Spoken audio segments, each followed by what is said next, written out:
All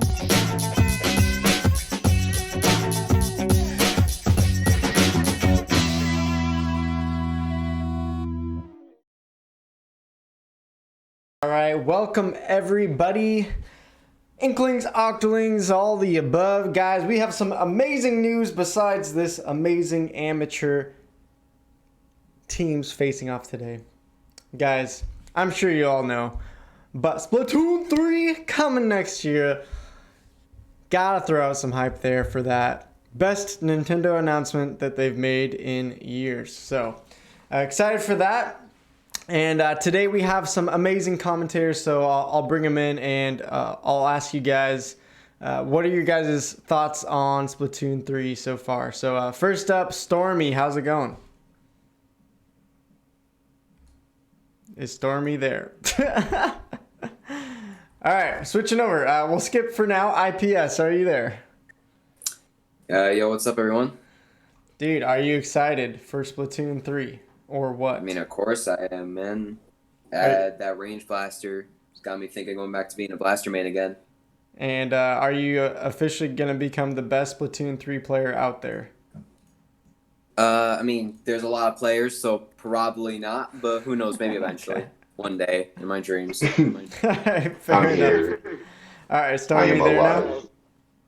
Yes, I am here. Cool. What's up? What was your reaction to Splatoon 3? My thoughts. You follow me on Twitter, you saw my reaction. I was so hyped. I was screaming, dude, like, I'm so excited. I can't wait to see how the E-liter is in that game. It looks so sick. Yeah, dude. Ready well, and the bow. What about the bow? Competitive. Gotta be hyped for bow, The bow is, yes, got a new weapon class, the bow. I wonder how it's going to work. Like, how efficient is it? What class are you putting? Is it Slayer, midline, or a backline? It's gotta be like a midline Slayer, I feel like. We'll see. Obviously, we don't know anything. This is all speculation. And Zach, are you officially there? Right. Oh my gosh, guys! Skyward Sword HD. Shut up. Are you kidding me? That's so cool. This dude here. Bro, it's wow. like $50 cheap. I think it's like $50 cheaper on the Wii U. Oh my goodness. I can't deny it though. I got hyped for Skyward Sword too because I played that back in 2011. Yeah, that's right. I don't play much Zelda And myself. somehow, Tales from the we still invite Borderlands. Zach to the streams. Wow, Fall Guys for Switch. Whew. Wait, is there actually Fall Guys for Okay, Switch? chill out now. Fall Guys is dead. Yeah. Fall Guys actually. Fall Guys is dead. All right. I feel like that game's dead, but okay, sure enough. That's fine. I'm excited. All right, cool. Other exciting news, guys. We got the Walk the Plank merch in finally, and I gotta say it's pretty hot. Like this white hoodie. Go to the stream if you're not looking and see how good I look, right, Zach? Yeah, it's pretty hot on you, babe. Well, thank you. I was wondering how it would feel because I haven't gotten one yet, and it's pretty thin, but like at the same time, it's incredibly warm and cozy. So, is it like soft on the inside? Yeah, it's got like the soft fuzzies on the inside. Yeah. I know. So, I'm digging it. I was a little nervous because I was like, oh, I've never ordered from this merch store before, so I'm pretty happy with it. We'll see. This is my day one of wearing it, so we'll see about next week how I feel. But I'm feeling good so far. All right. Well, enough of talking about my hotness, Zach. Let's move on. Get this pre-show started because we have 5 amazing amateur Splatoon tier, which is our mid-tier level teams. Although, when you watch them, sometimes you think they're pretty dang good. Don't you guys agree? I mean, yeah, especially Xylo. Most definitely. Yeah. Xylo, Xylo was like basically, in my opinion, the one team that could have made pro, but there was just already 8 teams for the pro level, so they were just I agree. To amateur. Yeah, it's kind of unfortunate because then midnight dropped. So, yeah. Well, we'll see if other teams can catch them over the season. I think there's some really other good teams as well, but we'll talk about that in a second. Mm-hmm. First of all, just want to say, of course, as always, thank you to the staff. Today we got Zach, we got IPS and Stormy, but there's so many other people rocking this league, helping us make it happen, whether it's stats, social media, doing some artwork, whatever it is. Thank you guys so much. And IPS and Stormy as well here today. Cool thing is they are promoted as league managers now. So welcome to the team, guys, as league managers. They're really helping out with the amateur and academy series there. So IPS and Stormy, you guys get the MVP staff role. So hopefully you feel good about that. Yes, sir. I feel really good about that. All right, and let's take a look at our donators. Thank you, guys. Remember that 90%, if you use that donation link, then that will go 90% to the prize pool, or if you sub $1.50. And right now, our top sub donator has been Nikki with 2. So right now, the prize pool is up to $62.50. Of course, that will increase over the season and throughout the season. All that money eventually is going to go 60% to the pro winner, 30% to the amateur winner, and 10% to the academy winner. So thank you guys so much to all that have been able to donate to the league financially. Appreciate you guys. You guys are amazing, and we love you. So thank you guys for that. Now, of course, we got to talk about today's action. What are we doing? What is up with this stream? Well, let me tell you here, guys, we have an amazing lineup that you are going to absolutely love. It's our first time seeing Tent Supremacy, which will be going up against Symphony. We have Regular Gamers versus Zach's favorite team, the Owo Gang. Then we're going to have 2 matches of Resilience. One is against Xylo, the other against Red Sun, and then finishing up the day with a hot matchup of West Broadway Grillers versus Kraken Warriors. So one at a time, we'll kick it over to you, Stormy, first. What is your hype matchup of the day? Man, I am staring at Resilience. Resilience versus Red Sun. I think that would be a really good set. I'm familiar with both these teams. Red Sun, I played a couple of times. And I've seen Resilience play in Ash Cup recently, and they had a pretty strong performance. And I think that would be like a really close set. I give the edge to Red Sun just based off comp experience, to where I've seen them a lot more. And I think they're really solid compared to Resilience, which is their relatively new mid to low level team. So I feel like Red Sun would take that in like maybe a 3-1, 3-2 fashion. All right, well, hopefully we get that game 5. That would be awesome. IPS, though, how about you? What is your hype matchup for today? Personally, I'm thinking Kraken Warriors versus West Broadway Grillers. Of course, like Kraken Warriors last week, they beat Regular Gamers, who came off a win against Resilience, so I kind of had like 2 unexpected sets in a row where I lost all my channel points. What can you do about that? Of course, West Broadway beat Symphony pretty convincingly. Unfortunately, lost to Xylo. But honestly, I'm thinking that's going to be a good set, between a team that's pretty well known and a team that kind of came in here, got one upset, maybe wants to prove themselves even more. But yeah, I'm looking at that West Broadway Girls versus Kraken Warriors. I think that's going to definitely go to a game 5. All right, and I don't know if I even need to ask, Zach, what is your hype matchup of today? Can't believe Owo Gang will be taking home another dub today. Very exciting to see it. The wild card of this tournament, if you will. Let's go. Okay, yep. Zach coming in clutch and really baiting the stream with false information, fake news. Honestly. So make sure to go spam Zach's Twitter with the hashtag fake news. So thank you for all doing that. No, stop that.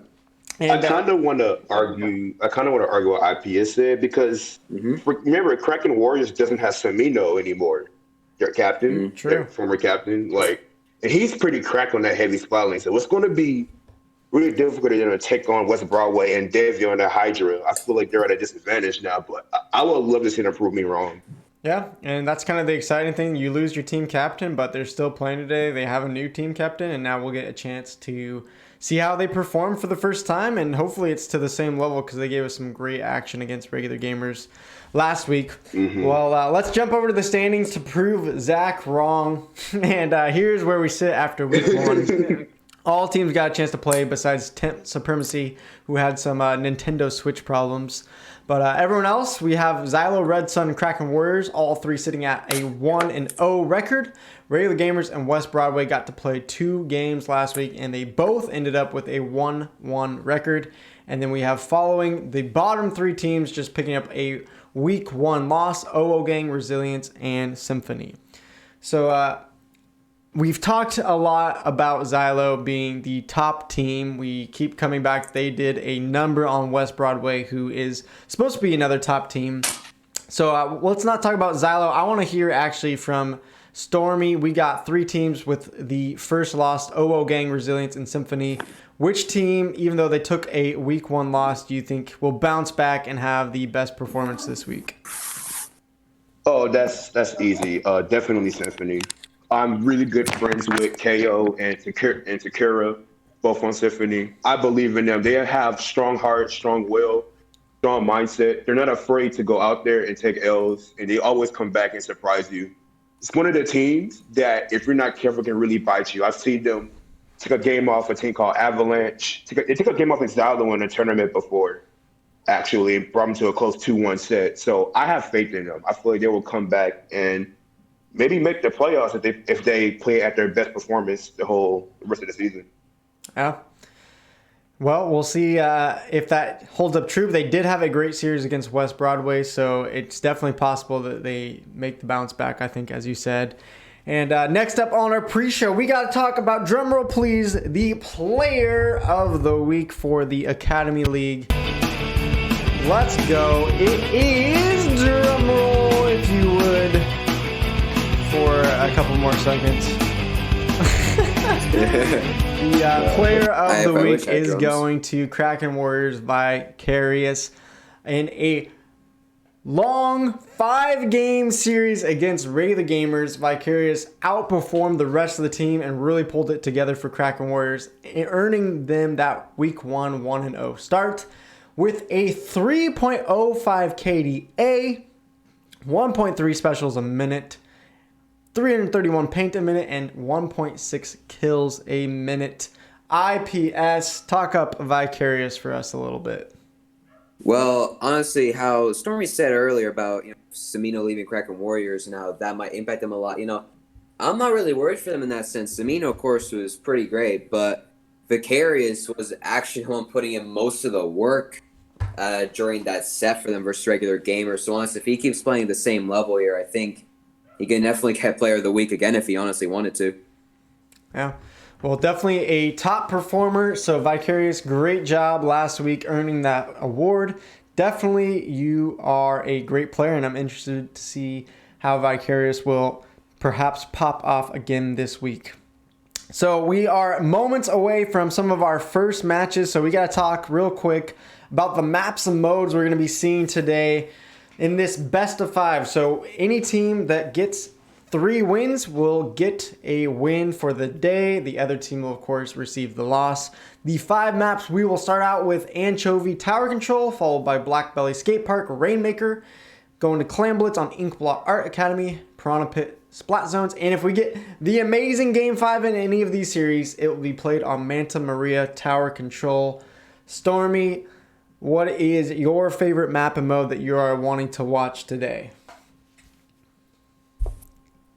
I am really looking for Inkblot Clamblitz because I want to see that, because I feel like that map, yeah, you can get easily locked out, but it's a snowball map. You can go back and forth between the baskets, and it's really easy to where if you're losing by a lot, you can easily make a comeback. And basically, the team with the best defense will win. And I have a pet peeve that defense wins championships.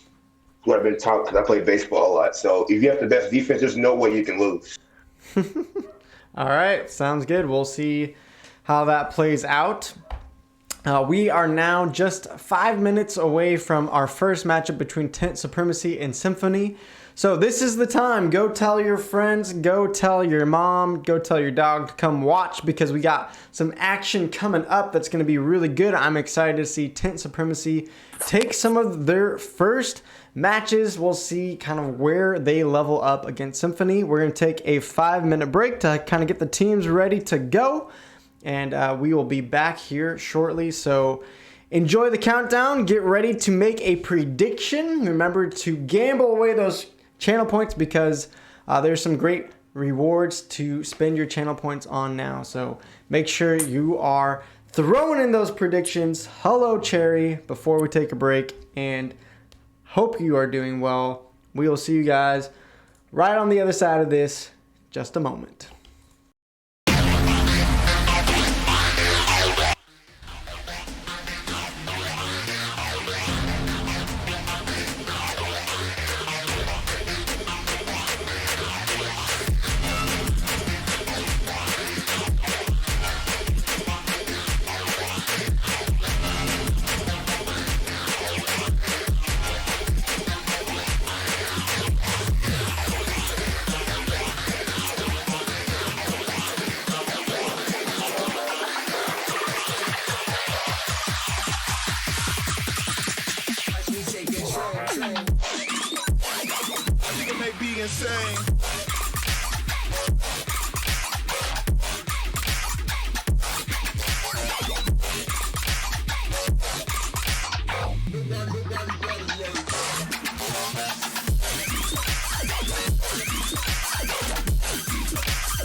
All right. Thank you, guys. Welcome back to the Amateur League stream. We got Tent Supremacy taking on Symphony in just a moment, getting them set up in the lobby. I'm already seeing a lot of prediction points come in, so make sure to keep adding them in and get your chance to rack up more points over this Season 3. And as we say that, Cherry Girl coming in, continuing her supremacy as the number 1 donator to the prize pool. Cherry Girl, thank you again, and giving that sub away to Debbie. So team leader of West Broadway Grillers getting that one. Thank you, guys. So y'all, we got to talk here about Tent Supremacy. We have not seen them yet. As I said earlier, last week they had some Switch issues. And so let's introduce this team now. We got team leader Cheese, and the rest of the squad is Salty, Crewwoos, Sar, and Boy. So IPS or Stormy, do you guys know any of these players? Know this team at all? I do not know this team, but I think back when this was still a thing. We scrimmed them, maybe, and we clapped him. no disrespect, Saucy, you're my boy. But yeah, we did. But it wasn't easy either. So they were pretty strong. I do remember the tent player. Of course, they got to have a tent because his name is Tent Supremacy. That would be kind of whack if they didn't have a tent. Yeah, they have to. They were pretty good. Yeah, they were pretty solid. I know Saucy's going to be playing on that Zap, using the aggression and support. So I'm hoping to see them take it to Symphony. All right. Well, speaking of Tent Supremacy, let's remind everyone who's on Team Symphony. We have Team Captain Swampy, the rest of the squad, Takura, Pez, Kaio, and Ozzy. So IPS, coming to you. Anyone that you want to call out from this team that you've been impressed with from week 1? I mean, honestly, two players. First of all, KO, he was doing really well in backline last week. He was putting a lot of pressure on WBG, especially in that first game in their set. So definitely want to see him do good again. And honestly, I want to see Takura again on that Zap 89. Of course, very interesting pick. Basically opting to go on no armor comp. So definitely interesting to see. Yeah. Well, sweet. We got teams getting ready here in the lobby. Zach, you want to give us an update where we're at with the predictions? So it's looking like it's a little lopsided here. We got 90% going to Symphony, 10% going to Tent Supremacy. 1 to 10 odds right now for Tent Supremacy. So if you want to jump on that bandwagon, make some bank today. Make some bank today. Sounds good to me, and I don't know whose mic that is. I think that might be Stormy. Little crackle pop there. So, kind of want to. I'm gonna expose IPSD enemy. He said that Symphony better not lose because he put 3.5K on. I went all in, bro. I went all in. All in on Tent Supremacy. Wow, No, give us the reasoning behind that one. No, I went all in on Symphony. Oh, okay. I thought you said on Supremacy, and I was like, wait, what? Wow. Went all in on Symphony. So are any three of you guys taking Tent Supremacy? Not doubting them, but Symphony should win this set. I believe in. All right. No believer. Zach, are you a believer in Tent Supremacy? You know, on Twitter.com the other day, I manifested Splatoon 3 into existence. Okay. So I kind of feel like I'm not allowed to be wrong ever again. So I'm gonna give this to Symphony. Okay. Is that just based off of their performance last week? And these nice odds. Okay, and these nice odds. You're just going where the chat is going, huh? I'm just playing it safe today, Luke. Okay. That does not like you. Are you okay? I know. I'm just a little scared after I brought Splatoon 3 into existence of being wrong ever again. You know? Okay. Fair enough. Well, I'm seeing some hype for Tent Supremacy by Danny Boy, so maybe he will cheer them on. It is interesting. A lot of people betting on Symphony. I think, we've been talking about how they're one of the top teams possibly in this league, but we haven't even seen Tent play yet. So that's a pretty big gamble. IPS, are you feeling okay about that? I think I am. Hopefully. That did not sound confident at all. Look, last week I lost everything in 2 sets, so I hope it doesn't happen again. Okay, all right. Well, by the way, That's something like you. how many channel points are you guys up to right now? Do you guys know? Oh, okay. So the thing is that I couldn't have my laptop because I have 2 different Twitch accounts, which is stupid. I don't know why I did that. But for the account on my phone, I have 2K. But the one on my laptop, I have 5K. Oh, okay. So big rolling. IPS, you up above that? I live 3 and 3.6K. Nice. I just put all in. So if I lose that'd be not good. All right. Well, one last thank you to Rocky, who just followed us a couple of minutes ago. Gonna shout that one out. We are now ready for game 1, though. So Tent Supremacy is gonna take on Symphony. Let's jump into the action and see if you guys' predictions are right. Who is gonna take this matchup? And here we go. Map 1, Anchovy Games. The hype has started. Tower control. Here we go. We have Tent Supremacy in the yellow. We got Symphony here in the purple. So root them on. Throw in your emotes in the chat. And IPS, take us away with your thoughts about these team comps coming out. So on the side of Symphony, once again, we got that Zap 89 there, something that we saw last week. So we'll see how that goes for Symphony this week. But on the side of Tent Supremacy, seeing some pretty interesting double armor coming out game 1 already. The Zap and the H3, and also the Mini, which is a weapon that you used to see it pretty often. You don't see it as much anymore. So definitely interesting how they're going to maybe possibly use that missile spam, maybe to disposition the E-Leader on the side of Symphony. So we already see here now kind of a 3-2 situation now between the 2 teams. So kind of a mid-struggle. Yeah, interesting to see no one's even touched the tower yet. Seeing KO on this leader, putting in some great picks. If I give comp advantage, I will give it to Tent Supremacy. They have 2 armors to work with, which is pretty good here on Anchovy Games if they can use it well. But right now, they're being pushed back by Symphony as Swampy gets another pick. They're holding them at first, but yeah, now Tent Supremacy is in a little bit of trouble. If they can get Pez off of here, though, then maybe they're going to have the advantage thrown right back. And this is seemingly pretty even, although Symphony definitely has a lot more control on the map right now. We're seeing here Symphony even going 1 down, they're still pushing, they're still trying to keep that pressure.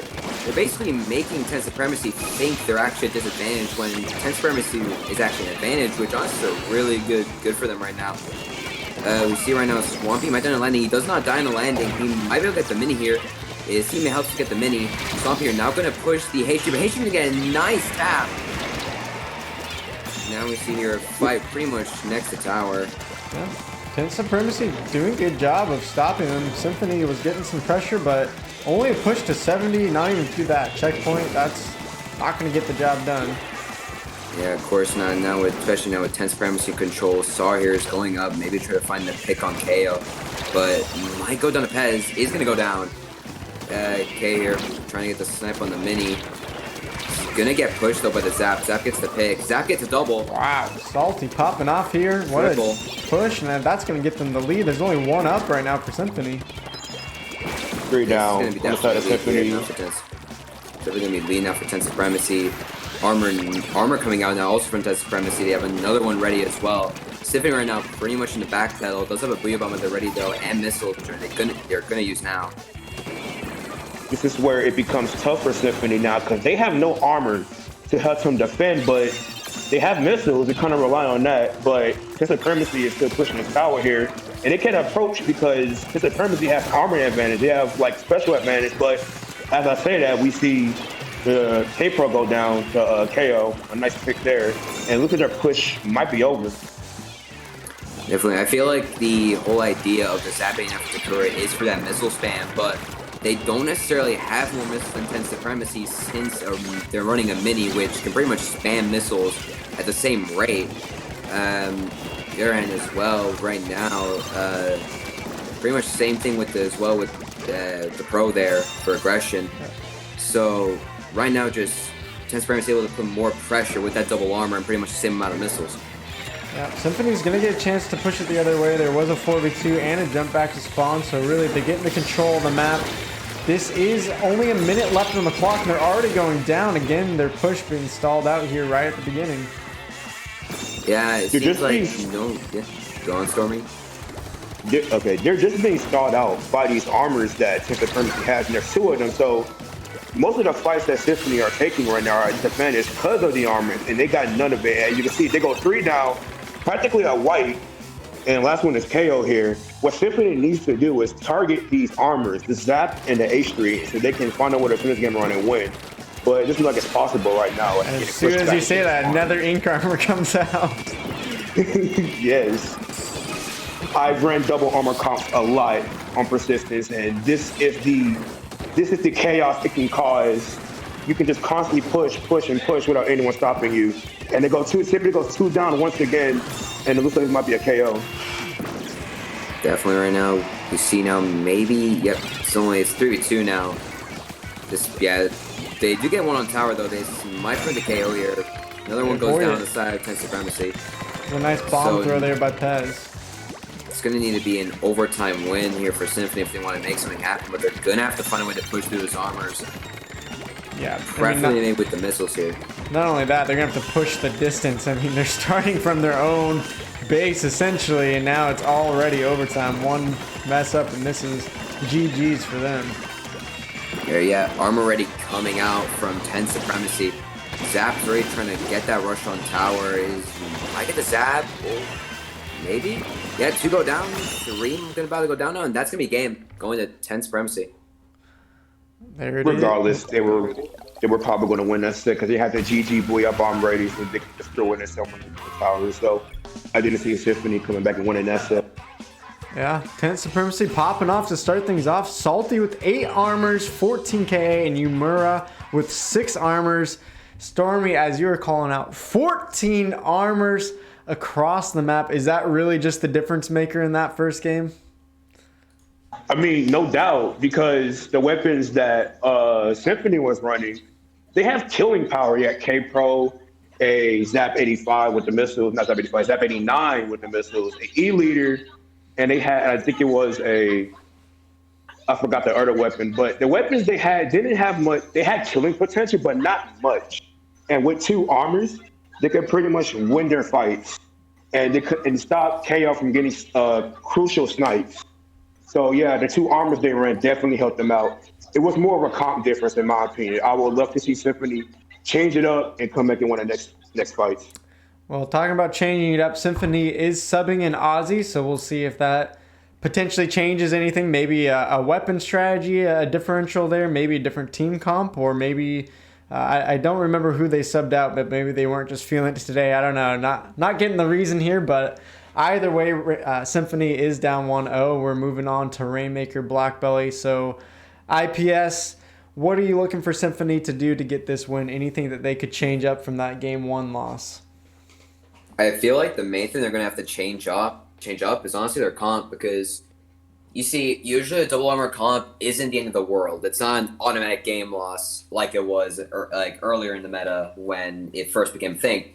It's more of a matter, if you have no armor, it's really, really difficult to play against double armor, especially when your one thing to counter armor, which was Takura's missile spam, is basically kind of just nullified by the fact that the other team also has a missile spammer in a mini, which is arguably a better missile spam weapon. So right now, I feel like Symphony needs to go back to the drawing board real quick, get a different comp to go out that's going to counter that double armor comp, and just let them be able to push past the double armor, let them win those fights.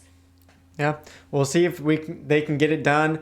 As we've learned and said over and over again from last week, Black Belly Skate Park, just don't push left. I don't want to see it ever again. I saw many teams last week throw the game trying to push left, but we'll see. We'll see what team can get it done. We are ready for match number 2. Symphony looking to tie us up at 1-1 in this best of 5. We'll see if they can do it, or will Tint Supremacy pop up 2-0 in this surprising matchup? We'll see.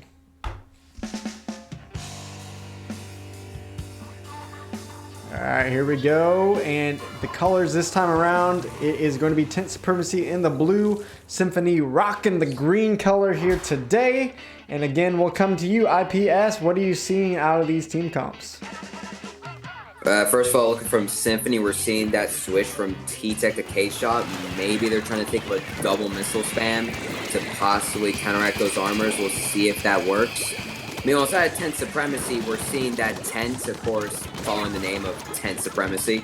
So, also seeing that try, which is obviously a very good choice for this map. And already, Symphony's just pushing up, so going straight to left, which is, of course, what we said not to do, but maybe this might work for Symphony. Yeah, well, they weren't going down the mid-left, to be fair. They were just going down, or sorry, they went down the mid-left, not just straight left. So I'll let that one slide.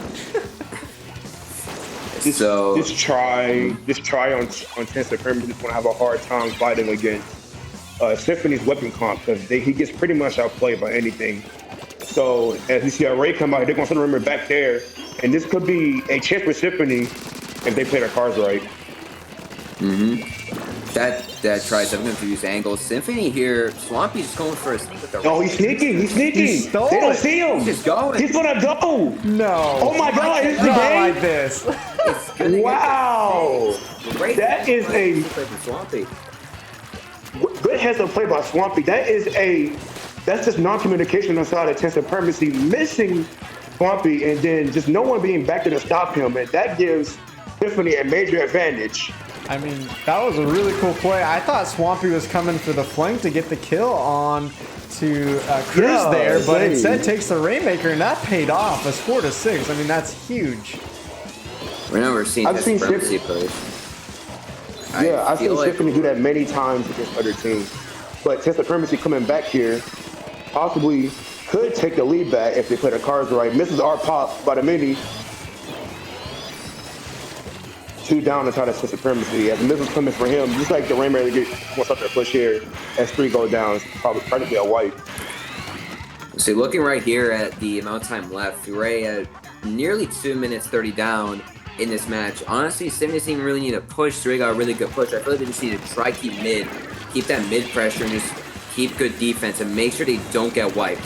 If they get wiped, that can prove really bad on Rainmaker. So they're just gonna have to play their cards right here, and they can easily just win this game as they already got a really good push at the beginning there. Yeah, I feel like if they just stay not too aggressive, play that defense, as you're saying, and if they keep getting picks like this, I mean, Tent Supremacy is not even gonna get a chance to push. We're just seeing the chemistry by Symphony. This team has been playing together for a while, and the chemistry, you can see it. They trust each other, helping each other win their fights here. But Tent Supremacy off the Rainmaker, it looks like they might have to push it left.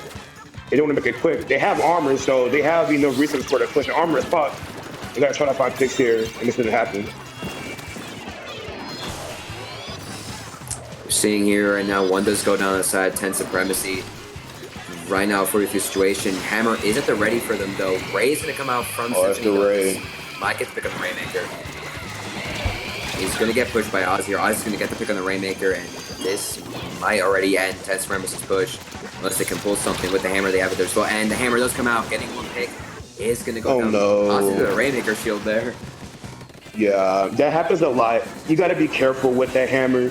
When you hammer the Rainmaker, you can't go straight into it, or else that will happen. We're seeing Takuri here. Obviously trying to win a fight here. Nice pick there on the try. That's going to get him mid pressure. Mid control is so important here on Bubbly Rainmaker. You give it up, you lose.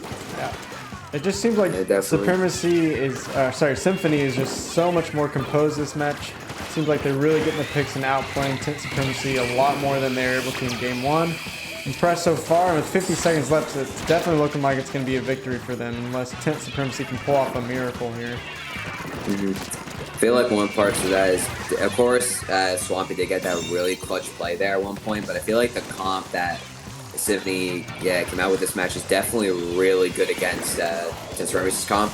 Of course, this time Supremacy is only running 1 armor, but since they have a tent, Ray is really good against tent, as well as double missiles, just counters that 1 armor as well as the tent. So it pretty much just ruins their whole comp. And the only way that this person can really get anything done is if they get a wipe and just push quick as possible. Yeah, exactly. The tent not proving very useful here for tent supremacy. As another Stingray comes out, that's the power of the Jet Squelcher.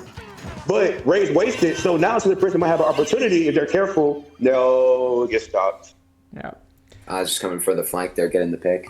Yeah. Game 2 is going over to Symphony. We got a 1-1 series, so we're at least going to see a Game 4, possibly a Game 5 out of these teams. But a great match there coming out from Game 2. Ozzy taking the top KA there, but Takura on that Inzap also a 10 KA, so looking pretty good, much better there, and I'm liking this series, guys. And I don't know, Zach, let's go to you.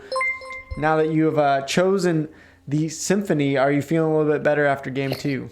Oh, absolutely, guys. I'm gonna be okay. I'm gonna be okay. My powers still stand here. Your powers still stand. Oh, geez. Never doubted. And thank you guys so much for the follows. We got Kraken, Nefarious Robin, and The Streak following along, guys. We're almost hitting to 500 already, so thank you guys. And the True Element, just as I said it, see? You just speak it into existence and it comes, guys. The follows just keep happening, so thank you, True Element. But now to talk about that game, Stormy, do you want to sum up why you think Symphony was able to take that win this time in game number 2? Well, obviously because of the play that Swampy made. But even without that play Swampy made, I felt like Symphony would have pushed it down to like at least 20 because they were working together. They were staying by each other, pairing up, winning their fights. And that's the core chemistry that they have as a team because they've been playing together for so long. It's something that Tent Supremacy doesn't have yet. So they got to solely rely on their skill to beat Symphony, sadly. But Symphony here, coming together with a better comp, with that race bound, taking out the armors that were popped by Salty, pretty much, using 2 missiles, and then you got a CDS. Basically, they were running a very object shredder heavy comp, and it worked out in their favor. Yeah. Chill Blue, thank you so much for the follow. But Stormy, yeah, I agree. It did seem like, of course, it helped Symphony to get that magical push by Swampy as he just stole away the Rainmaker without Tent even noticing and getting all the way to 6. They were able to play defensively off that. But even then, as you're saying, I don't feel like Tent, as in that game 1, they were dominating Symphony. And even though Symphony got that cheeky steal, like it felt like they were a lot more even. And I would even give the edge in those skirmishes to Symphony there. So IPS, who are you taking here for game number 3? We got 10 seconds until we get into it. What are you feeling? I feel like Symphony after that second game, if they keep playing the way they're playing, they can also just finish the set in the next 2 games, just make it a 3-1, you know? So if they keep going with the comps that if they keep going with this comp that they have, maybe switch up the Jet Squelcher since Custom Jet's not so good on this map, especially Inkblot, Clan Blitzen is pretty wide, but they keep the other weapons from the comp, I think they can completely counter what Tent Supremacy has had here. Well, we're ready for the game. I'm seeing a lot of energy sent in the chat to Tent Supremacy. Let's see if that helps them. We're going to Clan Blitz here. Tent Supremacy in the purple and Symphony going to be in the green once again. And IPS, anything you want to call out as far as these weapons you're seeing from these 2 teams? A K-Charger. Just K-Charger, that's not something you see at all, ever. So definitely surprising to see here. Is KO okay? Is KO okay? I've never seen him do this, but I hope he's okay. If it works, it works, man. On the side of the Tent Supremacy, now we're seeing them copy Symphony with double missiles and only opting for 1 armor. Actually, a pretty short range comp, actually the longest range being on that mini. So we'll see how that fares against the CDS and K-Charger coming from Symphony here. So is that K-Charger maybe possibly just because they want a baller? I mean, that seems odd for the backliner to be the one with the baller to go in, but I can't think of any other reason to pull that out. Yeah, I don't understand.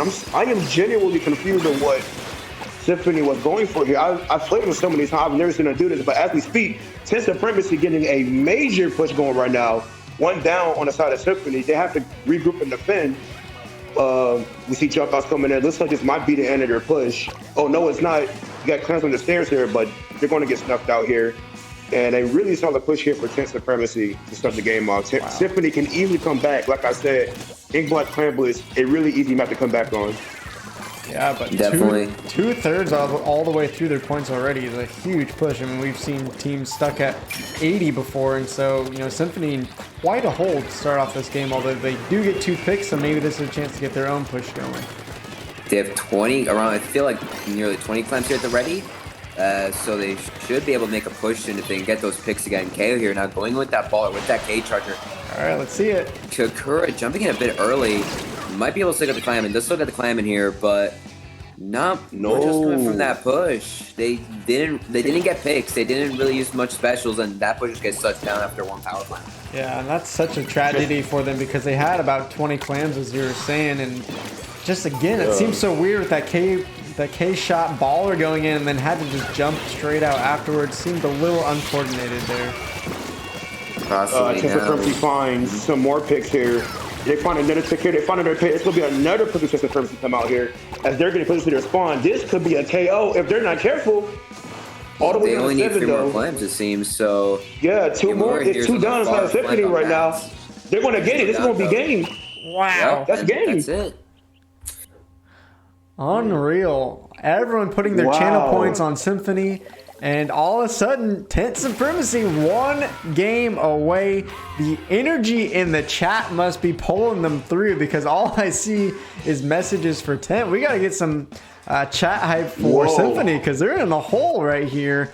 Down 2-1 now. I mean, bro, if you betted on 10th Supremacy, you're finna get paid. You don't have to work. You're finna get paid. Oh my God. My goodness. Well, Stormy, I mean, talk to us about 10th Supremacy there. How are they finding so much success against a team that I think a lot of people predicted maybe even Symphony is going to be a top 3 team in this league? Well, it was the uses of their comp and controlling each side of the map. Like if you were paying attention, you would notice that for the most part, they had control of their right side for the majority of the match. So Symphony couldn't pull any sneaks. There was a bunch of paint over there. And because Symphony wasn't paying attention over there, they had no pushes coming from that side. And Clan Blitz on Inkblot, it's one of my favorites. You have to put pressure on all sides, the middle and the right side. If you don't put pressure on all sides, your push isn't going to work. And what 10th Supremacy did, they put pressure on all sides. And that's why they're able to KO that match. Yeah.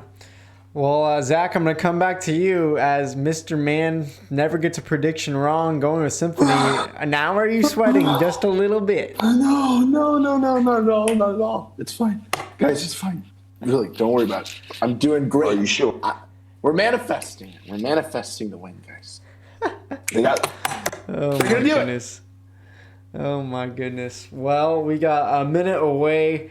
IPS, any recommendations to Symphony? How do they get us to a game 5? Which, of course, we all want to see. So, how do they do it here? Honestly, that game, I don't know. They were doing so with the comp changes, going with double missile, and then the Ray for Raymaker. You would think, for example, okay, we'll maybe go Firefin on Clan Blitz since Bombers is really good for pushing and defending. Maybe even something else. Just the K charge is really unexpected, and it didn't seem to really work because the one time they pushed, after you went in with ball, they would straight away jump out. So hopefully they can get back together, pick, actual good weapons, and get it together. Come back. Use the fact they have double missiles. They have double missiles. That can be, that can be more busted than double armor. That's probably like one of the most busted double special comps. So if they come back here, get a good backline weapon, then come here with these double missiles, they can definitely put in the work to actually get this win. All right. Well, pressure's on IPS, and we are ready for game number 4.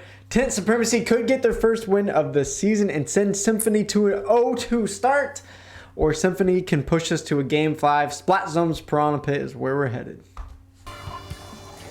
This time we're going to see 10th Supremacy in the yellow and Symphony in the blue. IPS, is this the team comps that you were expecting? No, I mean, somewhat. I mean, we have KO back on Earlier now, which is very expected. Although now we see Skura on the vanilla Zap with armor and Pez on the Zap 89. So I wasn't expecting them to have another Zap 89 player, but what do you know? And on the side of 10 Supremacy, we're once again seeing the H3 and the Zap, which means double armor, plus the Mini for missiles. So, yeah, I'm definitely interested to see how this goes. Swampy here popping Bomb Rush, ready 2 down on the side of 10 Supremacy. So, it seems like Symphony's going to get the first push in the first time of control. I'm going to say it now. Symphony should win based on their comp. They have so much pain, so much aggression because of this flash. And hopefully, I'm not proven wrong that 10 Supremacy gets 3 down the side, practically a white, and there's a full white. Come on inside of Symphony. Just a premise can now go to the lockout phase, hopefully. As Salty is halfway to his armor, and they can hopefully defend this and take the game. Salty with a nice double kill. He's been playing out of his mind today. Even some great KAs in game 1 and 2. And maybe this is enough for 10 Supremacy to edge them out. They're still trying to find a way into this map. Armor is popped on each side of 10 Supremacy. As the Bombers comes in, they have to get him to capture the zone, but it looks like they might not be able to do it. This could be trouble for... Oh, I know he was trying to pick on the H3. They need to be careful here. 2 down on each side. Symphony game is at risk here. They need to find a way back into the zone. Find picks. Nice shot there by KO. Able to take out the mini, and this could prove troublesome for 10 Supremacy. Right now, Symphony's got to find a way to get zone. If they're not able to get the zone here, that pretty much can be game. And there's 2 down once again on this side of Symphony. They're just playing really disconnected right now. And meanwhile, you just have Supremacy being 1 unit, pushing together, and just even going down 1, they're getting 2 out of it. So it ends up just being even. And see again, just another trade. So right now, armor versus armor. Armor's popped though. I can feel Zach shaking in his seat right now, knowing that he might be wrong. If they don't get the zone back here, 1 down on the Supremacy. They gotta cap it. Full white, and they're gonna cap the zone. They're gonna get it. They're gonna get it. They now have to reverse it, and hopefully they can take back this game as they are now getting their special once again. 3 specials ready on the Symphony. They are popped. Early armor there. Let's see if it works out. That was pretty early, especially there though coming out of Symphony. This means right now, Tesser is making a smart play, just weighing out these specials, and they're now pushing right back in with their own. The Symphony right now is going to have to maybe back up and just try to stay alive. They do get a pick on the H3, though. That could be massive. They could work together to get the other ones. But no, to get 2 down. Symphony. And nice shot by KO. Pain coming out. They might be able to keep zone. KO gets another pick. Oh my goodness, the tense pressure is building. You can feel it in Symphony are just trying to play, trying to hold on to this because they need this win. But they still are far away from that lead. I can just, Zach, I know you're shaking in your seat right now, Zach. Do not hide the fear. You know you feel it. And now it's Symphony here. Pez on this right side. He gets help from Swampy. He might be able to get the pick there. They might be able to get 2. They get 2. And that's the tries. The last one left. They can pick him off without giving another pick. He does get another pick, though. Now it's just KO and Sakura here. Maybe this time. KO gets a nice shot, though. Right now, Symphony needs to get zone and save their specials. They need to play with their specials against 10 Supremacy because they used it pretty early last time, and that just let 10 Supremacy weigh it out and go right back in. KO trying to hold things together with that team. I mean, that long range is doing work. It's keeping him back, but now not finding the picks he was originally. It's going to make it hard, especially with these missiles coming in to hold this zone. There is now 3-3 situation for both teams. Hatred does go down. They can maybe get... Okay, with another shot. 2! Double. Oh my goodness, KO's trying to hold it. He's trying to do his best so hard, but this is getting harder and harder with only 30 seconds left.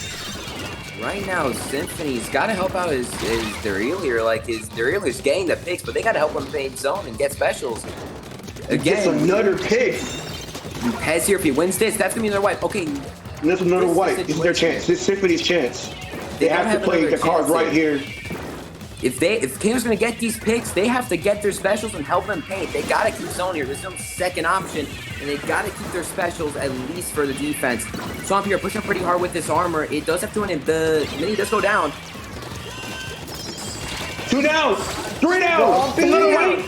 That's It's another white. gosh. Oh my god. Symphony can do it. They can win. They gotta hold down. They gotta be careful. They have no special outside of chest supremacy. And they're coming in. They're pressing. They're waiting. They have to go in. They're gonna pick on his app. Oh no! 3 down outside of Symphony. Oh no! They throw This it. race comes right back in against his own.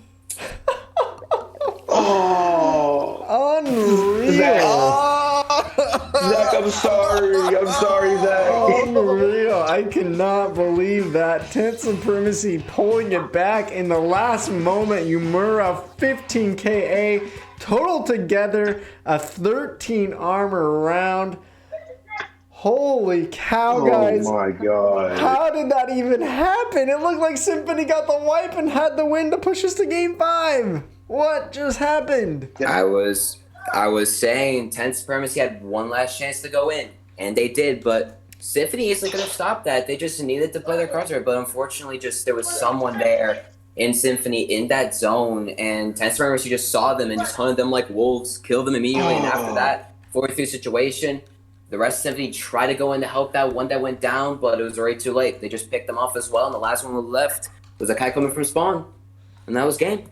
Oh my goodness. Just Symphony needed to help that Eliter more. KO was finding so many picks, pretty much putting the team on his back. He tried so hard, but it didn't work out in the end. What we saw was the magic of double zones. Like, if there was like a single zone, 10 Supremacy wouldn't have took it back as quick as they did, but they ended up doing it, sadly, for Symphony. Oh Man, my I just lost goodness. 3.6k channel points. Got it. Yes, we have everyone. If you had betted on 10 Supremacy, you are getting paid. Congratulations. I'm so glad I ain't bet on anything. I am. Whoa. Shane, who commentates in the Pro League, just got a ton of points, I can tell. And Zach, How many points did he get? I don't know how many. He bet on 10 Supremacy. I can feel he got a lot of points. And Zach, are you crying yet? Oh, dude, it's been a hard You're day. wrong. I'm choosing the winner right now. That's right. TP Supremacy taking it home. Oh, whatever. Don't You dare. are such a Wow. hopper, bro. You're the same kind of person that wouldn't become a Tampa Bay fan after Tom Brady moved there. Oh my god. Calling them out, taking all the shots on Zach here. Oh my god. Well, guys, we got to move on. We got 4 more hype matchups today. That was a great series to kick us off. We didn't get a game 5, but an incredible close series. And now we're going to have OO Gang versus regular gamers on the way. So we're going to take a couple minute break to set up Zach's favorite, most biased team against regular gamers. But 10 Supremacy and Symphony. It's going to be a GGs. 3-0. It's regular gamers. Calling now. All right, well, we'll talk more about the matchup on the other side of the I break. grew up. Yeah, 10 Supremacy and Symphony. Great games. We'll talk more about both teams on the cooldown desk, but we got to get moving along. So we'll see you guys on the other side of this break.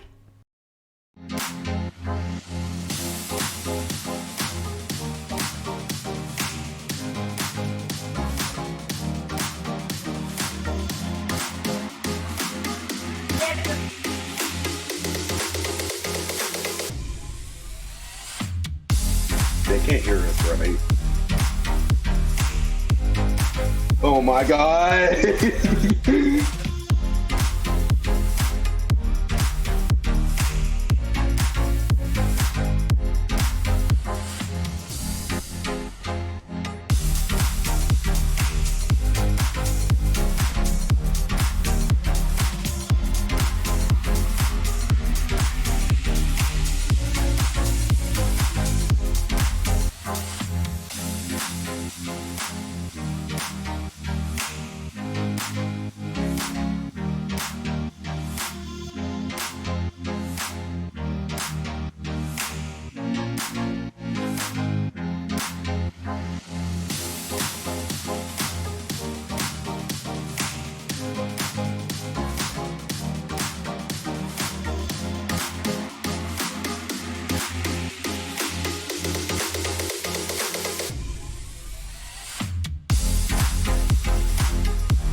Let's go. They're ready. We love to see it.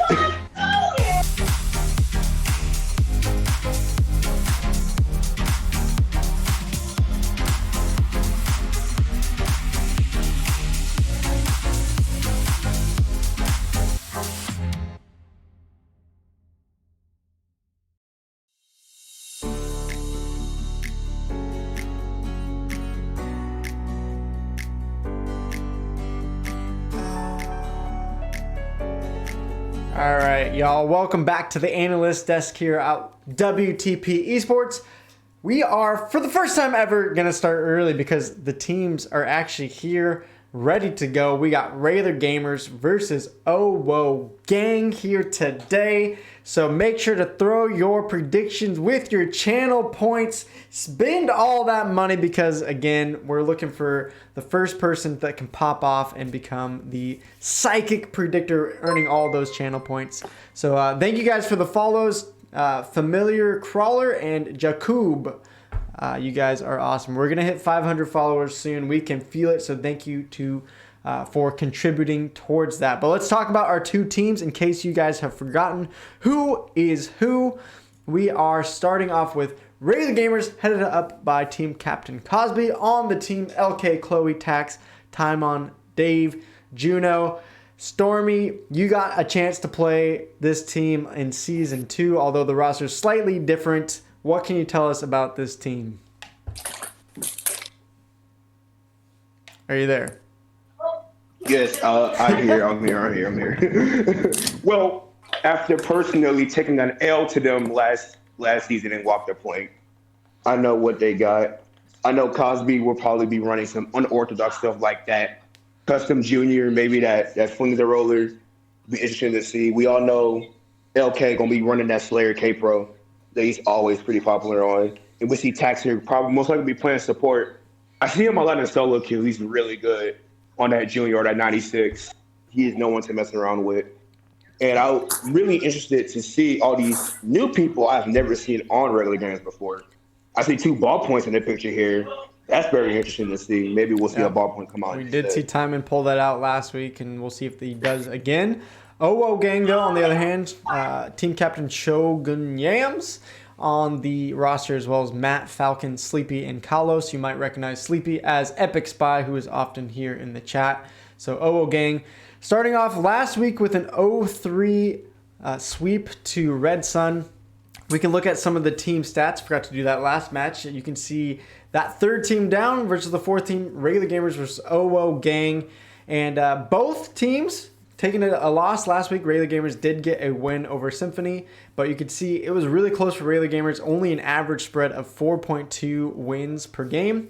You can see both teams, definitely the kill advantage is Regular Gamers, but they also die more, so it's just a more aggressive team in general, and they do paint up the map about 100 more paint per minute than OWO gang.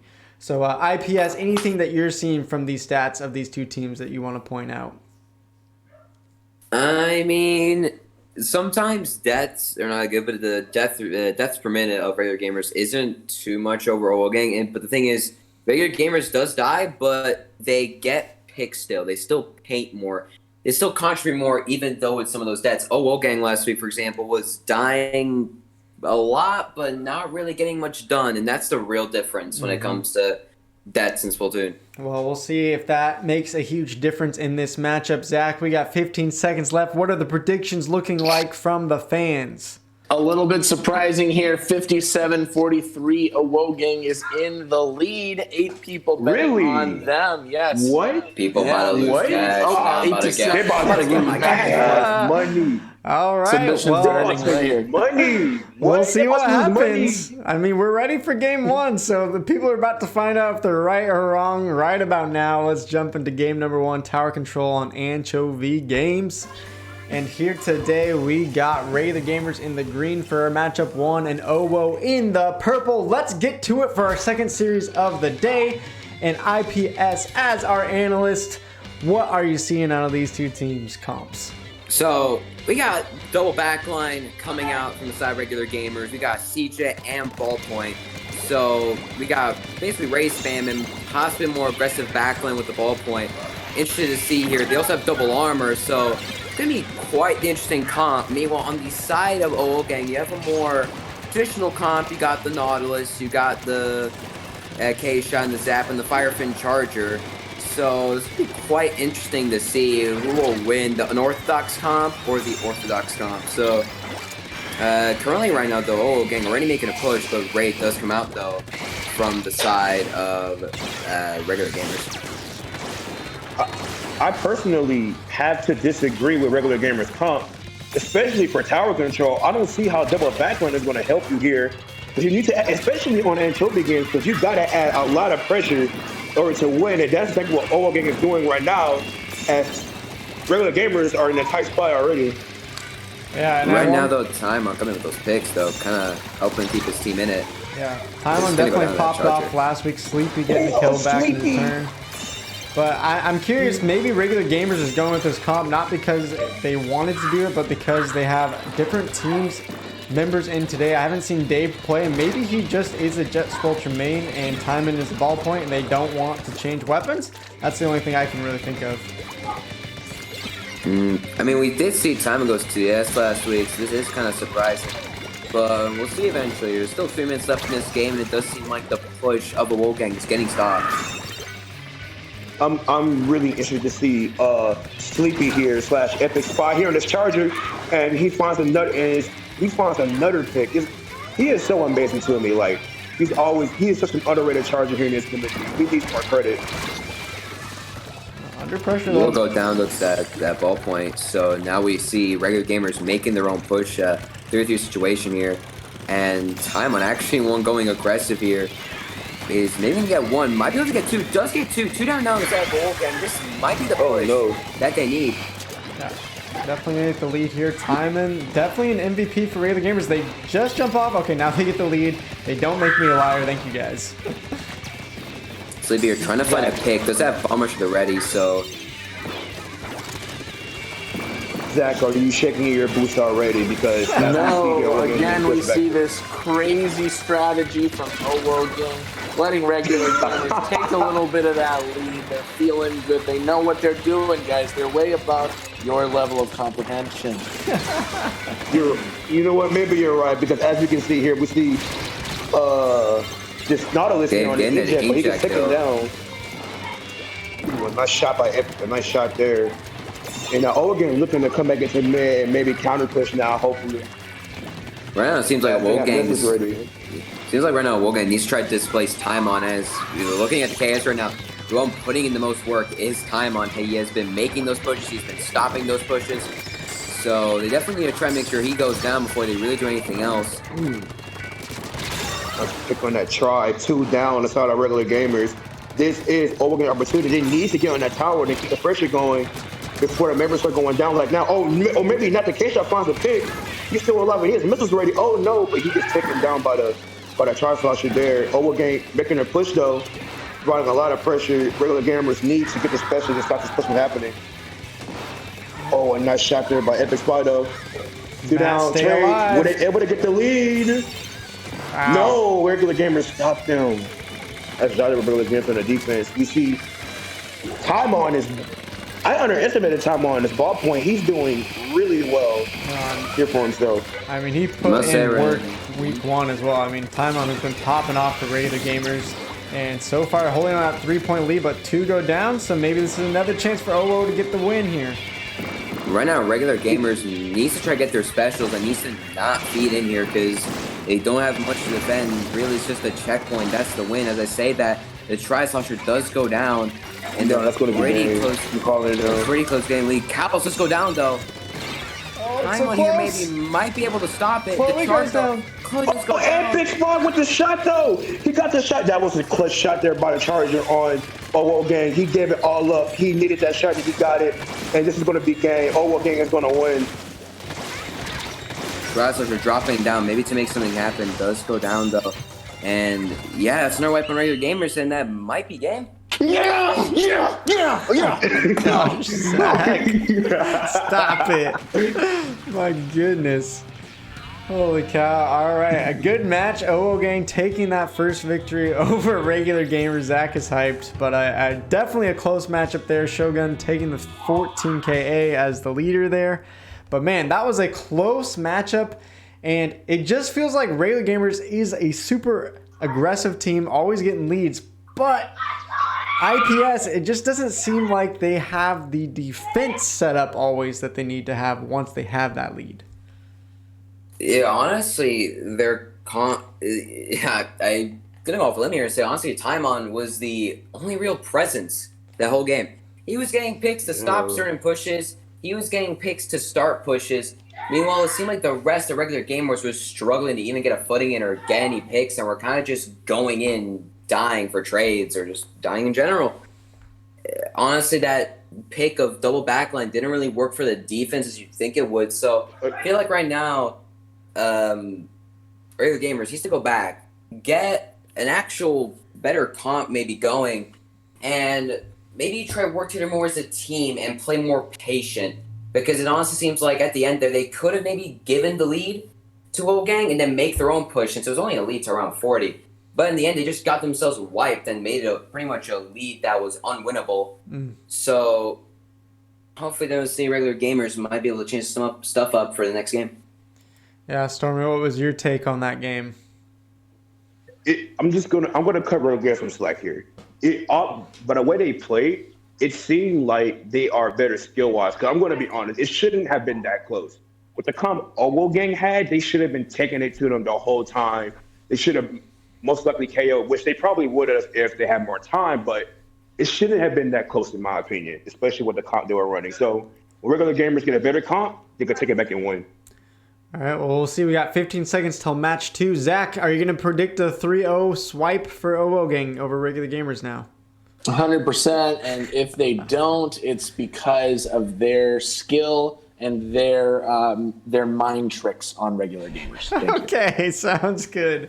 Well, we are ready for match number 2. OO Gang looking for that 2-0. Regular gamers looking to tie us up at 1 apiece. Going back to Black Belly Skate Park for some Rainmaker. This time around, we're going to see regular gamers here in the teal and OO Gang in the magenta colors here. And some new weapons coming out here for both teams. So we're seeing here on the side of OO Gang, again, a pretty generic comp other than that brush. We see, of course, the famous Ray on Black Belly Rainmaker already coming out there. Meanwhile, on the side of regular gamers, a pretty orthodox comp, but dropping the double backline. Grabbing a Dynamo, a Splash, Zap, and a Ballpoint. So definitely that Splash maybe for the quick pop with the Bomb Rush. Very interested to see how they're going to play this out here. Hammer does come out from the side of here. He does get a pick there on Taimon, and that's going to be the start of a push for a Woe Gang. There's only 2 left for regular gamers too already. This is going to be a pretty big push. Alice is no one to stop him. They're just going to go straight to 17 there. Now we see here Dave trying to maybe get that pick on the jump, does get it, but is going to go down to Matt. Matt here now going to try and make a push himself, but he's going to back up his time on. Time is going to get that pick now, and now we're going to see regular gamers get a chance to push here. All right, well, Chloe's going to be on that Rainmaker. Let's see, they're going to push down this left quarter, which of course we always say is one of the hardest pushes, already one going down, and they are not in a good position, and that's going to be the end with a wipe even. Straight up wipe there. Callus here now is going to take the Rainmaker and another push opportunity for our Woe Gang. Ancient does come out from the side there, and Dynamo's going to drop down looking for that pick. Is going to get it just in time. Now it's only CJ alive here on the side of Woe Gang. Might try to keep this right side, but might have to back. Flash is going to rush him. But he's going to keep his ground. Might do the Rain Trader. Does go down. The Ray is down now on the side of a Woe Gang. 2 go down now. This might be the chance for your gamers to push, and they gotta maybe try push mid here, because against Ray, pushing left just isn't as optimal. But as I say that, they're just gonna go left. Doesn't seem like regular gamers is too coordinated on this map and mode. It seems like they are kind of just playing the individual game, but Timon maybe is good enough to just make that happen. Can he find a third pick on the Rainmaker? This would be huge. If that's possible, Stingray, though, is going to be there. If not, and again, their push is stopped right at 80 and another wipe. This is just going straight back the way of OO Gang.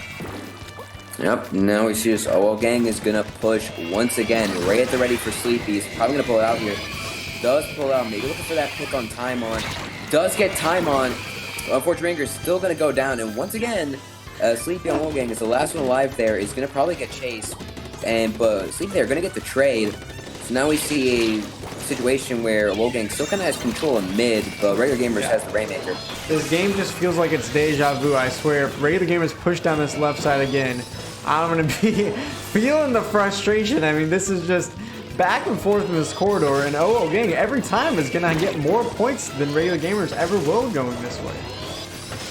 Yeah, they got to try and notice that right now, pushing up isn't working. They got to push somewhere else. They try to go on this left side, and someone just rushes, or the raid comes out. You see here again, Timon doesn't go down though. He dies to the Rainmaker barrier actually, so Timon here is going to keep the control here. Is Zoe Jr. actually alive on the side of OO Gang as his teammates now respawn. Right now, Raider Game is going to have to try push, but maybe not too rash as all of OO Gang is waiting there. He does just go though. Yeah, right now though, if some Raider Gamers can play off that, that can be fine, but Ray does come out from the side of a OO Gang, so that push might be over here, especially if Callus just grabs that and takes it out of there. I mean, it seems silly to me to be that aggressive with the Rainmaker. You know you got to get to 17 to take the lead, and going in 1v4, yeah, you're going to get some points, but you're still down by 20. It didn't help you get the victory, and that just seems like Regular Gamers is not as coordinated as they were last week. Yeah, definitely. In that situation there. Go on. Yeah, indeed, because they keep pushing over to that left side, and that can only do so much, and it makes it hard for your teammates to play off of that. And that's why they're stuck here right now. They need to take it up the middle when they get picks like this, but it looks like OO Gang has them locked out right now, and they're going to have problems getting back in, especially with the difference with the Ray here. That's pretty much a GG Ray. This could be game. I feel like another main thing is, you see, if you're going to push that far and that aggressive, you got to work off the bomb rush from that splash to be able to get that quick block in to get another push going, which I haven't seen all this game. I honestly haven't seen much with special in general this game. I haven't seen any armors come out from the Dynamo, and I haven't seen much bomb rush coming out from the splash, it being honestly one of the most spammiest bomb rush weapons. Dave here is going to try to survive. Matt is going to fail to get that pick. Hammer does come out inside the and a bomb finishes the game. Yeah, that is the game. OO Gang gonna go up 2-0 already over Regular Gamers. We have seen Regular Gamers in this position before against Kraken Warriors, and they were able to take us to a Game 5, so this series is definitely not over. But OO Gang up 2-0, feeling good. Sleepy, Kalos, and Shogun all taking 16 and 15 KA. The whole team popping off. And Stormy, it just seemed like OO Gang knew what they were doing on this map and mode, and that really was what got them the victory. Yeah, most definitely. It seemed like they were super coordinated.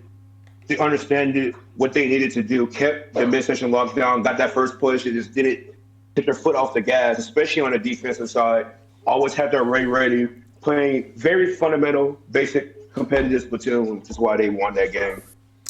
Yeah, and I think you're saying very basic, and that is never described Regular Gamers. They are not a typical competitive Splatoon team. And, you know, we've seen them backed in the corner 2-0 like this before.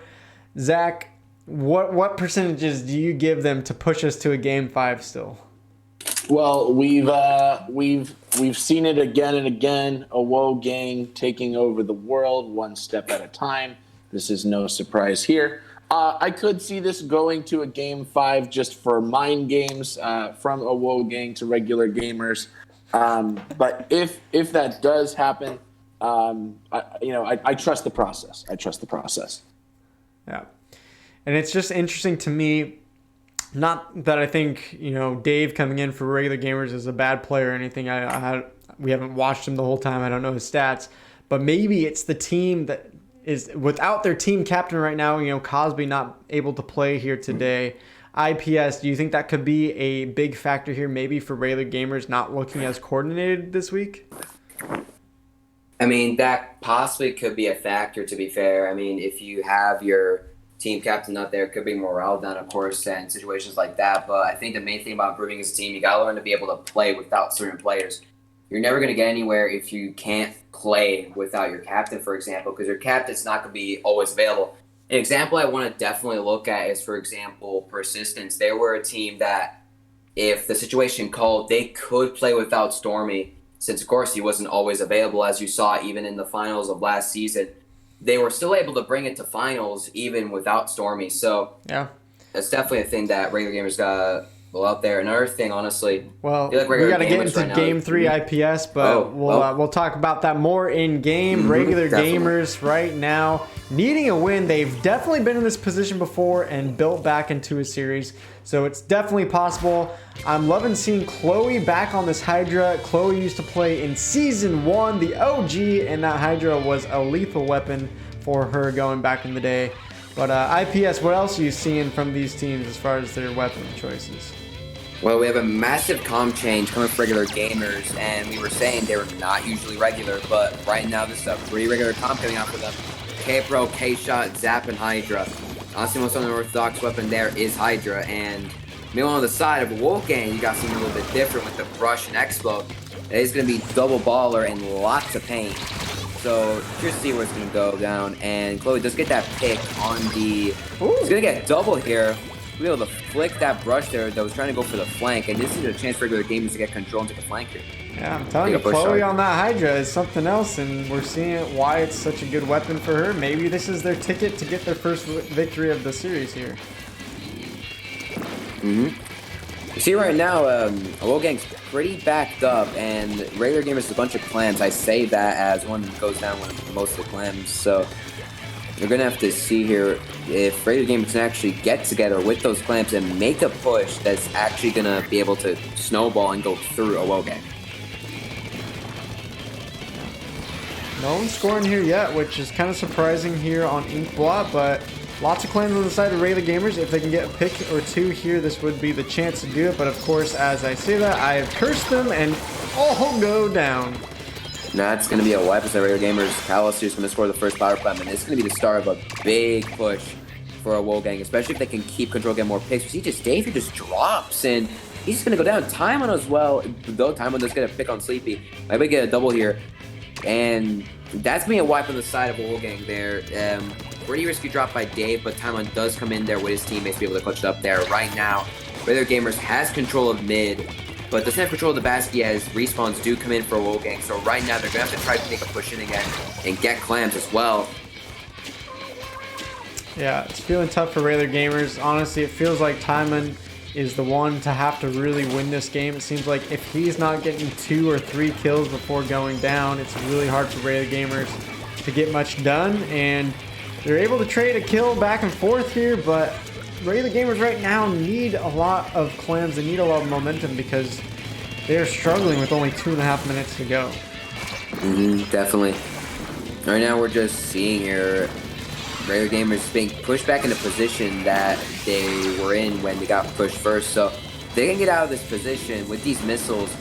A Wolfgang can also just get regular gamers, kill them again, and just basically make another push. And we see here Shogun's going with the ball, or maybe try to get that pick on time on. I believe does get dropped on that brush though, and that will kill the brush.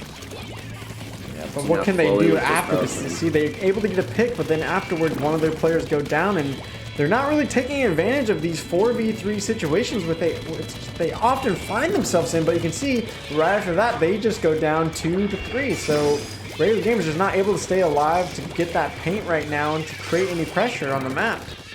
You're seeing right now that Wolfgang is making another one of the pushes. Timon here is trying to get the picks. Is going to get one of the power clams. Matt is going to go behind though. Is going to score the clam. But that's actually just going to give a free pay to regular game. That's actually going to give a free pay to regular gamers there. So if regular gamers can just work together, take those 2v1 plays possibly, even 3v2s, and just get the picks they need. As I said, they do get the brush. Maybe Timon does go down though, unfortunately. There is one in mid alone. That is the Zap. There's the situation right now in mid. Chloe does pop armor. Can they get that Explosher though? Gamers here. They do, finally. They do have to get Explosher. There is one in mid, but Closer's going to go here and score the clam. Brush is coming behind to get that pick. 3 now are bunched in that basket. Dave's going to throw a booyah bomb there, maybe to find a pick or couple picks. Nope. I was going to say he was jumping in with that super clam. He had a chance to score and get that score really close, but just another uncoordinated push coming out from Regular Gamers. When you have your backline Hydra going in first to get that super clam in, I don't feel like that gives you a chance to follow up with any other pressure. Yeah, definitely. I mean, the rest of the team was there. I feel like they just didn't try to fall out. DC, though, on the side of Regular Gamers, and that is extremely unfortunate. And as we see right now, jumps going in, I think, now for the side of Gang. That could lead to a KO. 3 super clams ready to go. One of them goes down. The last one didn't jump in, so... Unfortunate. But Matt comes in and scores in. Yeah, unfortunate for Regular Gamers. On top of already losing out early, they have a DC within the last minute, pretty much making it impossible for them to come back there. And Gang is going to take this series 3-0 with Shogun and Kalos both getting 13 and 12 KA respectively. And unfortunately, we thought this series, I think, would be a lot closer, but Gang, just as Zach predicted somehow, gonna take the 3-0 victory. Zach, how did you know? Well, clearly, I mean, everything was set in stone from the beginning that Gang was indeed going to 3-0. Wait, hold on. Did you just say 3-0? Yeah, they 3-0'd them. You're the worst.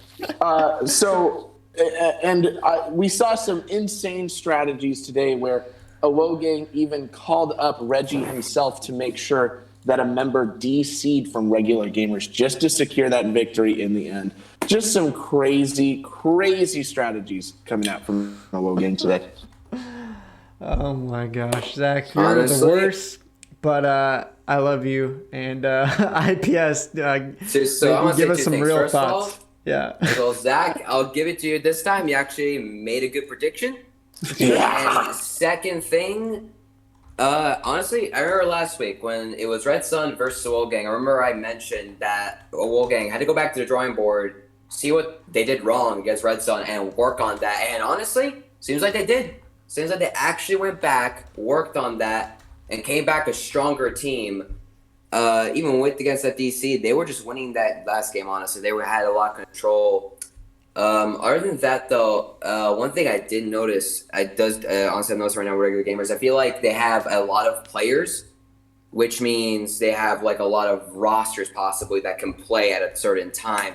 So I feel like maybe something they got to improve on is playing with certain rosters, maybe trying to mix and match certain players to see which rosters work best, and to see which weapons those players got to play when they're playing together to avoid things such as possibly something like double backline and other irregular comps. But, maybe an off week for Regular Gamers, who knows, but definitely a Gang coming back from last week, showing that, hey, we might have gotten absolutely destroyed last week, but we're not out of this yet. We're going to come in with our own 3-0 win. And go 1-1 and possibly continue throughout the season. Yeah, credit definitely to Gang. They have bounced back in full force, and I think everyone probably has more confidence in them now going into week 3.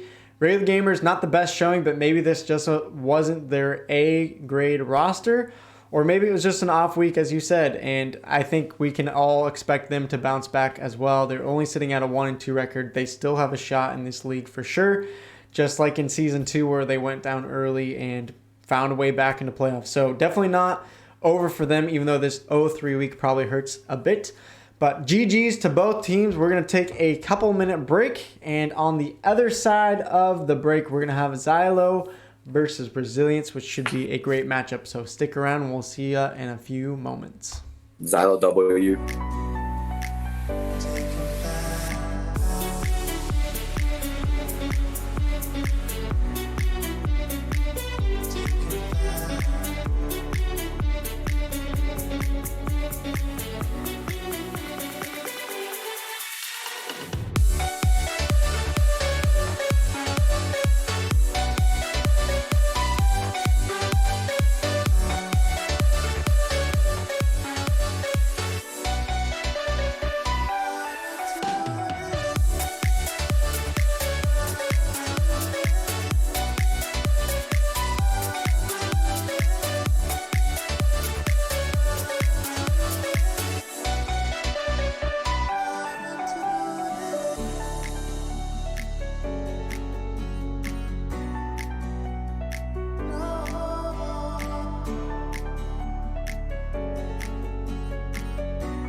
And welcome back, everybody. We're going to cut that cooldown just a little bit because we are all ready to go for our next matchup, our third of the day out of 5. We have Xylo taking on Resilience. And let's just jump straight into talking about the teams. And I'm already seeing some crazy predictions come in, but we'll talk about that here in a second. Xylo, if you have forgotten, team captain Akumu. We have some amazing players from Season 2, Blue and Neo, and then also Dino and Action. Resilience, on the other hand, is led by Daybreak on the team O'Carbine, Hydra, Pan, Julian, Para, 003 or 003, I'm not sure what they want to be called, and Rosie there as well on Team Resilience. But let's take a look at the team stats so you guys can help your predictions here. You can see down halfway on the list, Xylo versus Resilience. Xylo with a 1-0 record, a 3-0 wipe over West Broadway. Resilience went down 1-3 against Regular Gamers last week, but in a really close matchup. Only a -4 spread against Regular Gamers. So it was all close matches there. But IPS, walk me through the stats here. Why is Xylo so dangerous? What makes them so good? Well, you look here right at the deaths per minute, and the lowest is Xylo. While at the same time, you look at the kills per minute, the highest is Xylo. These guys are outputting kills while not dying either. By either getting 3, then dying, 2, then dying, getting or just killing all of them without dying. They're not dying a lot. From last week's matchup, West Broadway couldn't seem to really kill them, and right now that's the main thing they have. They're getting a lot of picks without going down, which gives them a lot more opportunities than other teams. You also look, though, they don't have as much paint as other teams, which of course does come from the fact that they do run comps with a bit less paint. Of course, H3 and Pro, H3 of course having a lot of paint, but of course does not painting as much as a Junior or Zap. And Pro, of course, being probably the one Slayer in the game right now that barely paints at all. Yeah. So, Xylo, definitely with impressive stats there. Yeah, definitely you look popping at off. Mm-hmm. So definitely popping off last week. And I want to turn over to Stormy, though, now to talk about Resilience. I don't think anyone's expecting them here to win, but do you think they have a shot at making this series competitive against Xylo? Okay, Stormy gone. I think his mic is dead right now because he unmuted. But all right, go ahead, IPS. Why don't you answer? While we wait for Stormy to fix up his mic, in my opinion, Resilience, probably great people, definitely a solid team, but Xylo, they're just dominant. I feel like it's only been 1 week, but I feel like they're just gonna come in here and get a quick 3-0. Yeah. And you look at the predictions, 19K versus 490, unless Resilience can pull something out of there, if Resilience does win this, honestly, that's going to be major bank. Yeah, no for kidding. Resilience. Stormy, for sure. I'm back. Thanks for being back. We're ready to jump into game number 1. Do you think Resilience has any prediction, any chance of winning this? You have 5 seconds to answer. I feel like they can if they play really well. They got to outplay us out, which is very hard to do. All right. Well, Stormy has a little bit of faith at least. All right. Well, we got to jump into game number 1. This is going to be Xylo in the yellow and Resilience in the purple. We are ready for game number 1 of this series. And IPS, handing it up to you. Talk about these teams, what comps they're running here. So Resilience, we see here with the custom jet pick, of course, just for the race fan, which is pretty simple choice. They also have a K-Shot, of course, you see the Tri-Slosher and G, which makes a double Slosher comp. So pretty standard comp coming out for them. You'll see a pretty standard comp coming out from Xylo. We got Pro, H3, Shot, and Firefin Charger. So once again, that comp of Xylo just extremely aggressive, lots of kill power. We'll see here how they're going to get it. Right now, we're seeing actually Resilience kind of an advantage here. Currently actually getting a push going in. Hydra, you're pretty weak on the left side. You're just going to try to get out, but won't be able to get out as Action to get that pick. Daybreak on his own here with this. CJ is going to have to back up. Yeah. And now we see Xylo control. Yeah, Resilience at least getting the first push off, although not going anywhere. And can they maybe get some of that control back? But it's looking a little more even than, a quick 3-0 by Xylo at least. Yeah, for now anyway. We do see one go down, though. Two go down. Looks like Xylo here has advantage here. Dynam gets a really good pick on the back line there. Taking out the Stingray, that's major. Yeah, he also saved his teammate there, so that's a really good pick there. They now have Bomber Spray as well. Akuma with the Ink Gem. Might be able to get the machine here. That would be a really good pick. Is not be able to find that. Still making the machine back up, though, as Tri goes down further side of Xylo. Bomber's also coming out from Xylo as well. And right now, Hydra, we see they're on the top left step in a pretty awkward position. Gonna try to get tower. Looks like Resilient is having a bit of trouble here, but he found a pick on a A stream. Maybe that can slow him down a little bit. But it takes a lot to slow down Xylo, especially when you got players such as Akumu and Neo here. But Resilient's doing a good job here, snuffing out their push and just ultimately slowing them down. So they are making this a very competitive set, and hopefully they can turn this around and maybe win the game. Yeah, we saw there, I think Xylo kind of underestimating Resilience for a second. They're pushing it way up and just honestly leaving their back and support to get taken out by Hydra. So maybe Xylo gotta maybe take this team more seriously, play a little bit more slow. The next Stingray is going to get one pick. Might be another one, but unfortunately the try does go down the side of Xylo. Neo here going to look good for that. CJ is going to go down though as he gets double teamed. Carbine here is going to pop missiles, and this is going to be the start of a Resilience push. Not looking as bad. It looked bad for a moment there as Xylo was all the way inside their base, but hey, Resilience making the push, and they might actually get through this first checkpoint. Don's going to drop on the tower here. Is going to get Daybreak. Wow. Charger plays here. That's such confidence coming in for a Charger player. For him to just drop down and find two picks like that, that's incredible. That's how you know you have a really good Charger in your team if they do that with just sheer confidence and no fear whatsoever. And now we're seeing Xylo have an opportunity to push back as it got armor and inkjet ready. Two key factors to find a pick on the two go down the side of Resilience here. There is a Tri-Shark in there. 3 down. Nice pick there by Action. And Major John there. He's already charging up another armor. This is trouble for Resilience. Now we have a 3-3 situation. Bomber's just coming from Dino, though. We know this definitely slows him down. Ray goes down for Resilience. That means it's only now 2 up. So Resilience, and they don't even have a Ray here to defend with the push. So they're going to have to get some picks themselves and make something happen. You see Note here on his K-Pro just being so aggressive. We all know Note for being an amazing slayer. And he's looking here, throwing a Booyah Bomb here. 2 down, 1 down on each side here. And Noah's going to win that fight against the machine.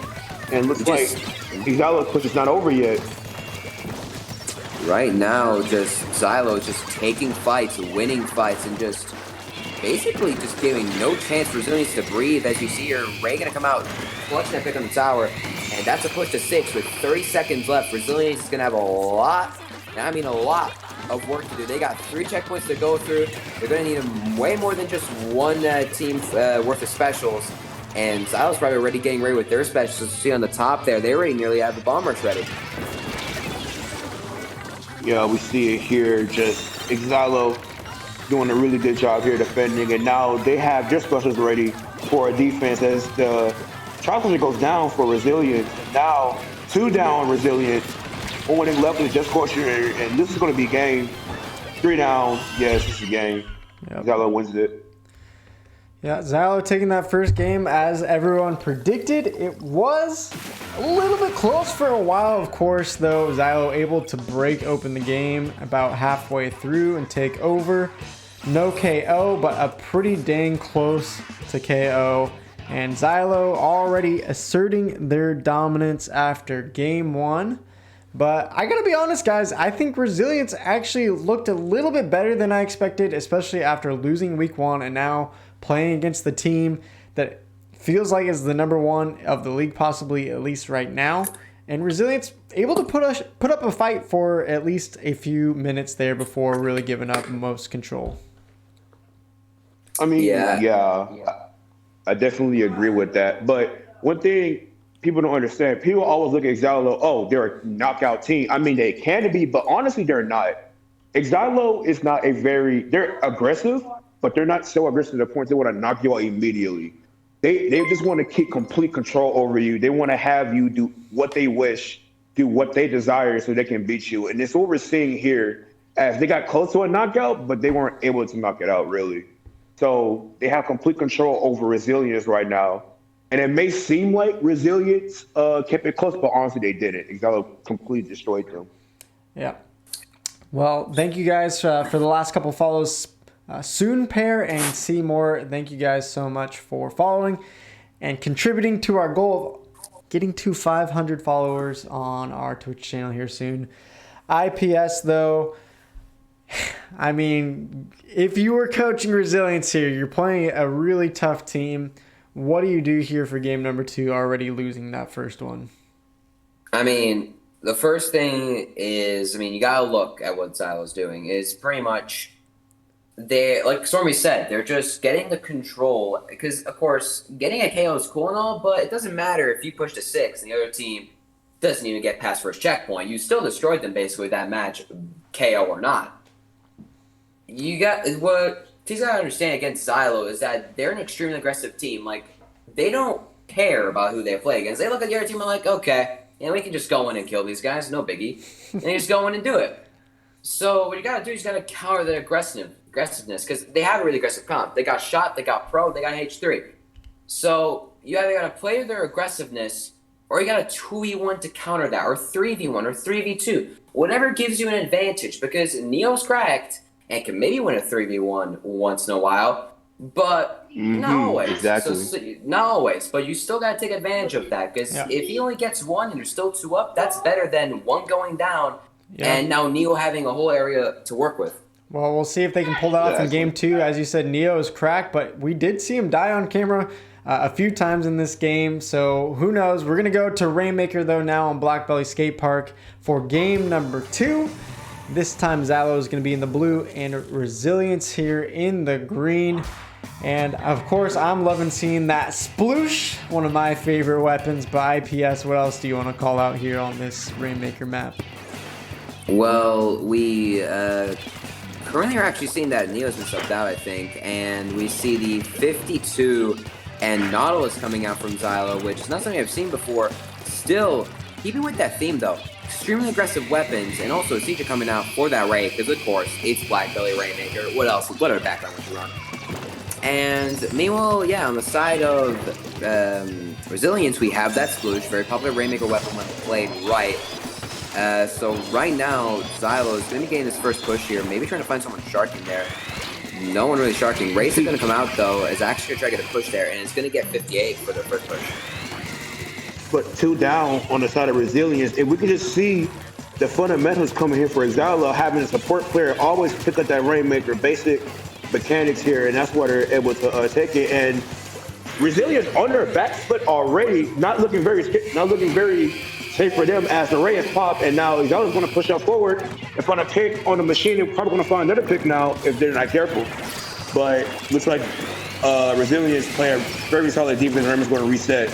But 2 picks, maybe, possibly here. The Hammer's got 2 picks, like I said. And that's Blue is an amazing Nautilus. And this is a push coming on the side for Xylo. If they can take out the machine, that's huge. This could push them down under sub 20 if Resilience is careful. But, nice job there. Yeah, Julian, nice stop. Nice stop there. Wasn't expecting that. Only to 38. That's not the end of the world. Resilience, though, definitely backed into their own base for quite some time now. Can they get out? I don't know, because look how much blue there is on this map. This is very difficult. Exactly. We're talking about Rainmaker here. 3 minutes left in the game, and especially not coming out from Resilience, and still 2 specials at the ready. So definitely a comeback that is possible, but right now they got to find the picks, they got to find the control. As I say that, unfortunately, Carbine goes down with the hammer. And it seems like with that, Xylo might be able just to come back into mid and get control again. That sploosh is fun to watch, but it just doesn't seem to be paying off. I've seen it die more than really get those aggressive picks that they need. And I don't know if it's really paying off. Yeah, sploosh is one of those. We talk about Neo, we talk about Dino, but can we talk about action here? on the side of Xylo, he is such a great support player. He keeps his space, is a very good zoner, always has armor at the ready. He is just the perfect support player to have. He can hold down an area by himself with his H3. And he's proving it right now that H3 is still viable here in the combat of play. Yeah, definitely a weapon that you don't see as often anymore. Still, honestly, a really good support weapon. Just one that takes a lot of dedication to play, especially compared to us junior mains that just go like, hey, yeah, you know? yeah. So, definitely a weapon that takes a lot more skill other than pressing the R button. So, props to him, and he's definitely making it work here. Anytime his teammates go down, anytime his teammates need help, he's always there to help him get a pick. And he's always got armor as well, like you said. So we do see here Carbine, though, getting a pick with the hammer. He's going to try to get mid-control here, but might go down to, I think, none other than the H3 himself action. And now we see 2 down once again inside of Resilience. 3 down. 3 down. And this might be a Xylo push. Unless they opt to just play mid, but they do grab it. And Ray's going to come out, and Bomb's going to get within the Rainmaker. It's not honestly a bad thing that Rainmaker died there because the Ray was popped. So essentially, they kind of raised their way. We see Blue here finding another pick on that try. You shouldn't be winning that 2v1. You really shouldn't. But Blue is just that good as able to do it. And we see Dino here possibly get another pick, but no. Goes down to the machine. This could be huge for him. Might be able to get 2 here. Gets two, and Dayton needs to capitalize. They pop the Rainmaker here and go. Oh, 2 go down back the other way. 2 go down, and Hydra goes down as well, and that double just gets absolutely wasted. And now we see here at Xylo again. They might not even push. They might just get their specials full mid and just. But they do actually grab Rainmaker here. Ray again. That's gonna be a wasted Ray probably for the side of. This AJ gonna do so much damage. Oh no, it's gonna be 2 down. On the side of Resilience, they got this Rainmaker pushing. No, it's 3 down. The left of the machine. He's camping on the top right, but they go around him. If the machine goes down too, that's gonna be. That's gonna be huge. This might be a KO here. That's gonna be a KO. This game goes to Xylo. That game is done. Man, honestly, Xylo didn't even need a KO that there. They could have just played it safe. But you know, they decided, screw it. We're gonna KO anyway, just to show how dumb they are in this league. Wow. Yeah, Xylo putting on a clinic here, and they are doing some work. As you called out, Stormy, Action actually taking the top KA, deservingly so, playing a great match. And it seems like Xylo is just playing with their food the whole game. They know they're going to have the lead. They know they're going to win the game. And then all of a sudden, both games near the end, they really popped off. Almost got a KO in that first one, and then gets the KO here. It's amazing to see how they're playing, and they have not dropped a match yet here in Season 3. Ayo, just want to say something real quick. Though it's at WTP Esports on Twitter, kind of getting the scores wrong right now, seeing that they tweeted out Resilience up 1-0 against Xylo. Stop it, Zach! What the heck, Zach? Hey, you might want to be reporting correct information, bro. I don't know what you're talking about. Bro, people coming in here getting high. Oh my God, y'all finna lose, but no, you tweeted it wrong. What the heck? No, it was never there. It's gone. I don't even see it. Are you sure about that, bro? I mean, I see a pretty nice big here on my feed live on WTP Esports. Oh man. Nope. Yes, this is a. Caught you red-handed, bro. What is going on? Okay. This is a best of 5. Yes, it is a best of 5. So Xylo's got to win one more. We are gonna have to take a second though to get. It looks like Daybreak's internet went down and rebooted. So we'll get another matchup here going here in a second. But Stormy, I know Resilience is down here in an 0-2 hole. But how are you feeling about this team that is at least kind of holding on against Xylo? You know, did get KO'd there, but not till the very end. Are you? Well, I don't know. Are you feeling bad for them? Are you feeling like they're at least showing up today? Where are they at? I feel like they are showing up and they're playing the best that they can, but it's so hard to play against the players from Xylo. Like, everyone on there is good. You got Action, Dino, Neo, Akumu, like, they're all, I know them all. They're all very solid players. Like, Persistence was, like, very good rivals with Xylo. We always go back and forth, assess experience with them. It's so hard to play against them. It really is. And you have to target if you take out one, you got the others coming right behind to take them out. So let's give props for Resilience for able to hang on against them. Because unlike most teams can't say they did that against Xylo. Most teams will say they should have lost it. Yeah. Well, we'll see if they can pick up a win here today. If they can get at least one match, that would be pretty huge, at least for confidence going into week 3, even if they start off with an 0-2 record. If you take a match or two away from one of the top teams, I mean, you got to be feeling good about yourself there.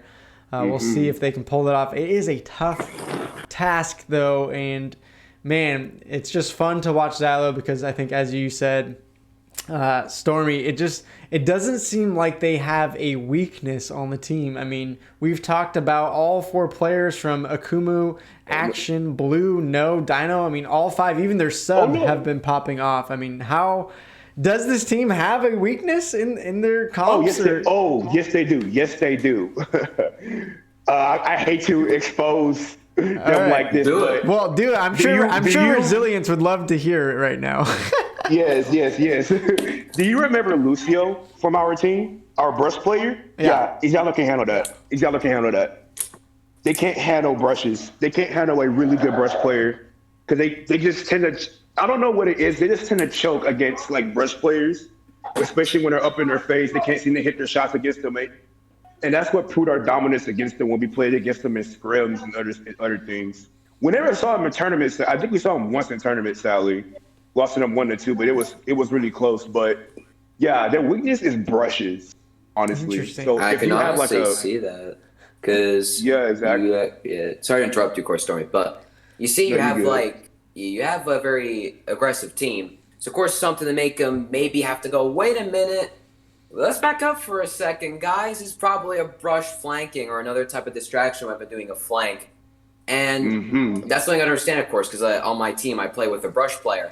And of course, most of the time, the best thing what brush player does is that they push in, they do a flank, and that makes their team look behind them, and that's when you could take them off. That's when you could take a team like Xylo off guard when they're distracted, because that's when they're not focusing. Because they're just holding forward with no care in the world. If they don't have to worry about anything else except what's in front of them, they'll just get all the picks they want all day, no problem. Exactly. It's such a big factor, and we always had Lucio. On that flank, always on their side. And Xylo knew in the back of their mind, because I talked to them personally, actually we screamed them, that they always knew the brush was somewhere that was always on their mind. And so because they're not focused on the objective, they just can't hold forward knowing that the brush is going to be behind them. That's why they struggle a lot. So if you want to be Xylo, you got to have some type of distraction, something if you want to beat them. Yeah. Well, maybe that's the name of the game. We'll see if Resilience gets a chance to do that. Hopefully, unfortunately, Daybreak's internet has gone down. They're trying to get a sub here. We'll give them a couple minutes. If not, unfortunately, they'll have to FF their third match here. But, man, it's interesting to see Xylo do so well. And I'm interested to see what team do you guys think maybe in future weeks is going to have a shot to give them their first loss? We've already seen Xylo take down West Broadway, so it won't be them. Who else you guys seeing out there that might have a chance? I mean, I'm just seeing here right now, honestly, like after watching the last 2 sets, Will Gang taking down regular gamers, 10 Sprem taking down 70. I feel like right now we're kind of in a situation where Xylo's the top team, and every other team right now is just fighting each other, just close matchups, close sets, upsets, back and forth constantly. So I feel like right now, if anything, I don't think any team's objective, cool if you get a game on Xylo, cool if you beat them, that's great and all, But I think the main focus right now, you should worry about the fact that there's necessarily, other than Xylo, there's no other confirmed team in this league that's going to take the second, third, and fourth spot, since we just saw Symphony go down to 10 Supremacy. Yeah. Yeah, we saw Red Gamers go down as well. We don't know how West Broadway is going to do against Kraken Warriors, and maybe Red Sun might prove their dominance against Resilience here in the next set as well, but we'll have to see. Yeah, and it's totally, as you said, it's a long regular season. We got, 7 weeks of action. If you can make top 4 and continue to prove week by week, there's, it's week 2. There's no guarantee that Xylo sits at number 1 at the end of this all. But well, I'm sitting here again saying they're going to win the whole thing from week 2. I'm saying that's week 1. They're going to win the whole thing. You're no fun. I know I'm not. But man, look, they were the one team that were supposed to get pro. They were a team that were going to get pro, but unfortunately, since of course they had 8-team cap, and I don't know, we just couldn't get them in there. We'll see. I don't know. I feel like they're definitely a great team, but I feel like some teams are going to challenge them. Luckily, we do have some good news for at least right now. Daybreak did get the internet working. We're just 15 seconds away from game number 3. See if Resilience can take a game off of them. It's been looking love to see pretty hard. Prove me wrong, honestly. Yeah, love to see them prove me wrong. I mean, we've seen it season by season. There's usually a team or two that are favorites, and then all of a sudden one thing goes wrong, and you can get knocked out of the playoffs. You can get taken down in the regular season. But right now we are back into the action, so no more storylines. It is time for game number 3. Clan Blitz here on Inkblot Art Academy. Xylo in the color of purple here, and Resilience going to be here in the green. That's a V-Jet. That's a V-Jet. I repeat, that is a V-Jet. So that is definitely a V-Jet. Dino was saying in the chat for a bit here, don't question my weapon in this game. And, I'm going to have to question it because it's a V-Jet. And the last time I saw that really in tournament was in an NA Open a couple of years ago, and that didn't go so well. So, hoping to see maybe here can prove how V-Jet's supposed to be played. And right now, of course, still with the mostly aggressive comp, and here Don's going to, of course, pop these missiles again. And we haven't really talked about Resilience comp, but, kind of more of the generic comp here. We're seeing now Daybreak's Nautilus, and other than that, they have a great generic comp, which again, double slosh with Neo Splash. However, he was able to get a pick on Neo. So right now, though, still, even with one down, it seems like Xylo's still keeping that control. They're still like, hey, we're one down, but 3v4, we can still beat you guys, no issue. So, right now we gotta see what Resilience does with this. Resilience needs to take advantage of the opportunity they have right now, but they just can't seem to do that because they just have to show up front of Xylo, but 2 down on each side. Maybe they can find a place here if they could just, this is what I'm talking about. They were not able to, take advantage of the position they had. They're not pairing up enough to the point where they can take out Xylo, but prove me wrong right now, taking 2 down. Maybe this could be a chance to get a push going if they don't feed into this Jet Post Sally, which is what they're doing now. They're just able to get a pretty good pick there. It's going to pop missile again. Already 3 missiles, only a minute and a half of the game. And Neo is going to get a pick. Completely surrounded. Right now. Just being completely surrounded. And now this could be a chance for Xylo to get the push going. It's like, against a very good team, you can always get a couple of picks, but you can't capitalize off of them, which is what Resilience needs to start doing, is capitalizing off the picks they need to get. And hopefully turn this game around. Yeah, I mean, definitely we see still specials 0-0 not coming though. out. So it's not like they're losing, although Dino, as I say, that's probably going to get this basket open action as well. So much for that. Yeah, quick push to 2 power 60 claims there. in already. Although June did get a pick there on, I think, the left side that did make it a bit of less, but no more claims here might come from Neo. Maybe more from Akumo. Carbonator's going to chase a pick, eventually Akumo right past. And oh, wow. That right there is an example of you always got to be aware and not tunnel vision. Focus objective and the people with clamps first. Focus other things later. And here we see Daybreak. Maybe looking for a fall-off kill there on the right, but it's going to go back to mid here with his Inkjet at the ready. It's going to pop the Inkjet, trying to look for something here. Might be able to get a pick on that guy on the far left. Is not going to be able to get him. Not going to get it. I thought he would have got him. But as we see, oh no, we're 3 down here. And look, Neo's going to get his last pick here, most likely playing with his crew, and he wants to pick. There's my boy Neo on his K-Pro doing his thing, looking to carry his team once again to another victory. He's carrying right now as hard as he carried persistence for those couple of months, honestly. So. Oh my God. And now we're seeing here. Hydra's going to go down here, and that's going to be another just 1 down situation. Actually, now 2 down situation for Xylo, so this might be an opportunity here for Resilience to push up. But like you said, Stormy, you're not necessarily capitalizing with their picks. I say that they do get Dino, though. maybe if they were together, they could get a Kumo as well. They can probably group up here and take him out. They probably were take him out. We see the splash. He has bombers ready. They need to start building these power clams. The push going. They get 2 picks here, 2 down instead of Xylo, but not down inside of the Resilience. But they don't have any clams. You can't get the picks without any clams, and this is going to cost them a chance for a push. Yeah, they're using their specials here. Like, guys, you got to get clams first before you push. You got to make. You have to make clams. Just flip 2 down. This could be a chance for a push. 3 down. This is their chance. You have to make a clam. You have to be quick about it. No one's grabbing that pity and spawn and just. No. Xylo is just. They had it there. They just didn't have the clam. It would have come. It just gave Neo more time to regroup, and now Darius finding himself in a bad situation here. They had a key opportunity right there to just possibly take the lead, but they didn't take it because they didn't have a clam ready.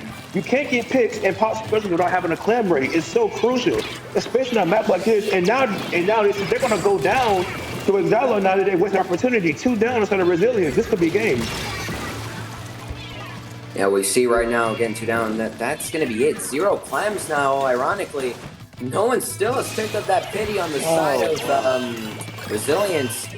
Honestly, Resilience this whole game is pretty much forgetting objective. They just give actually 1 more clam and they can just throw in there. But it looks like they're not even going to do this. They're going to go for kills now, trying to get their little stats up, and they're going to go ahead and wipe them. This is a wipe. Now they're going to do the clam, and now they got the 4 wipe. Man, crazy game there. You see that game, honestly. Resilience eventually got the hang of what I was saying for the 2v1s, and that's really good, but then they do a mistake of pretty much eventually forgetting about objective. 15 on Neo. 15. Yeah. Look at that. Yeah. Like at one point, Stormy, right? We saw them pushing. No, we actually saw a push from Xylo, and it looked like it was going to be stopped there at around 50, 45. But then you see Carbine just rushing the VJ to mid and pretty much leaving a gap wide open for a Kumo to do what looked like 6 clams.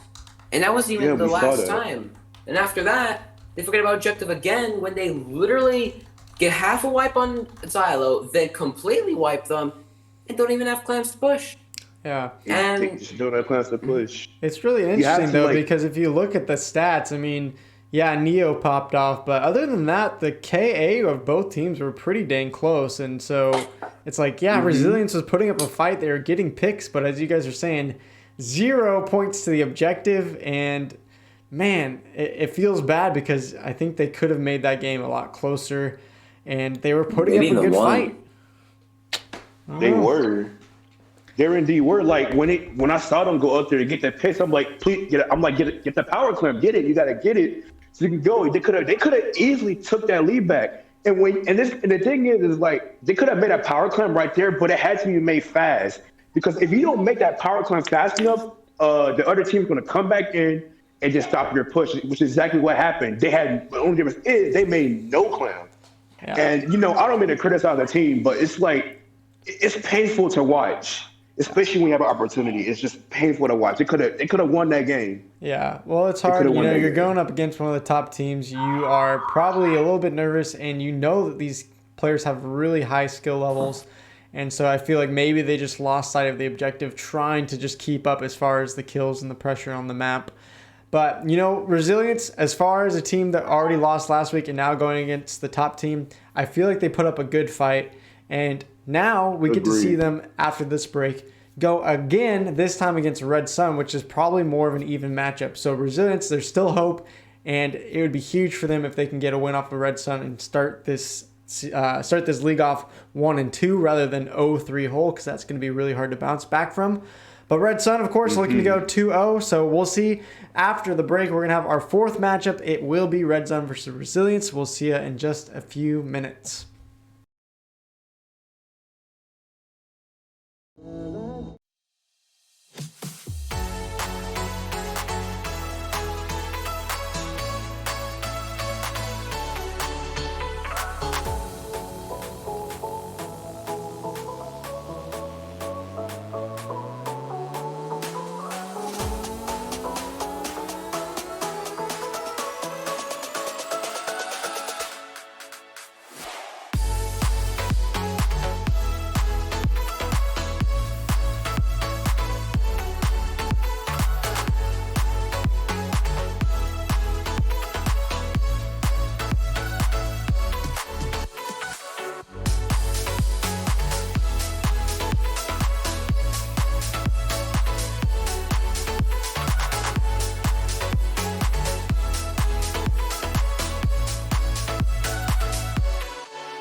welcome back to week 2 of the Amateur League.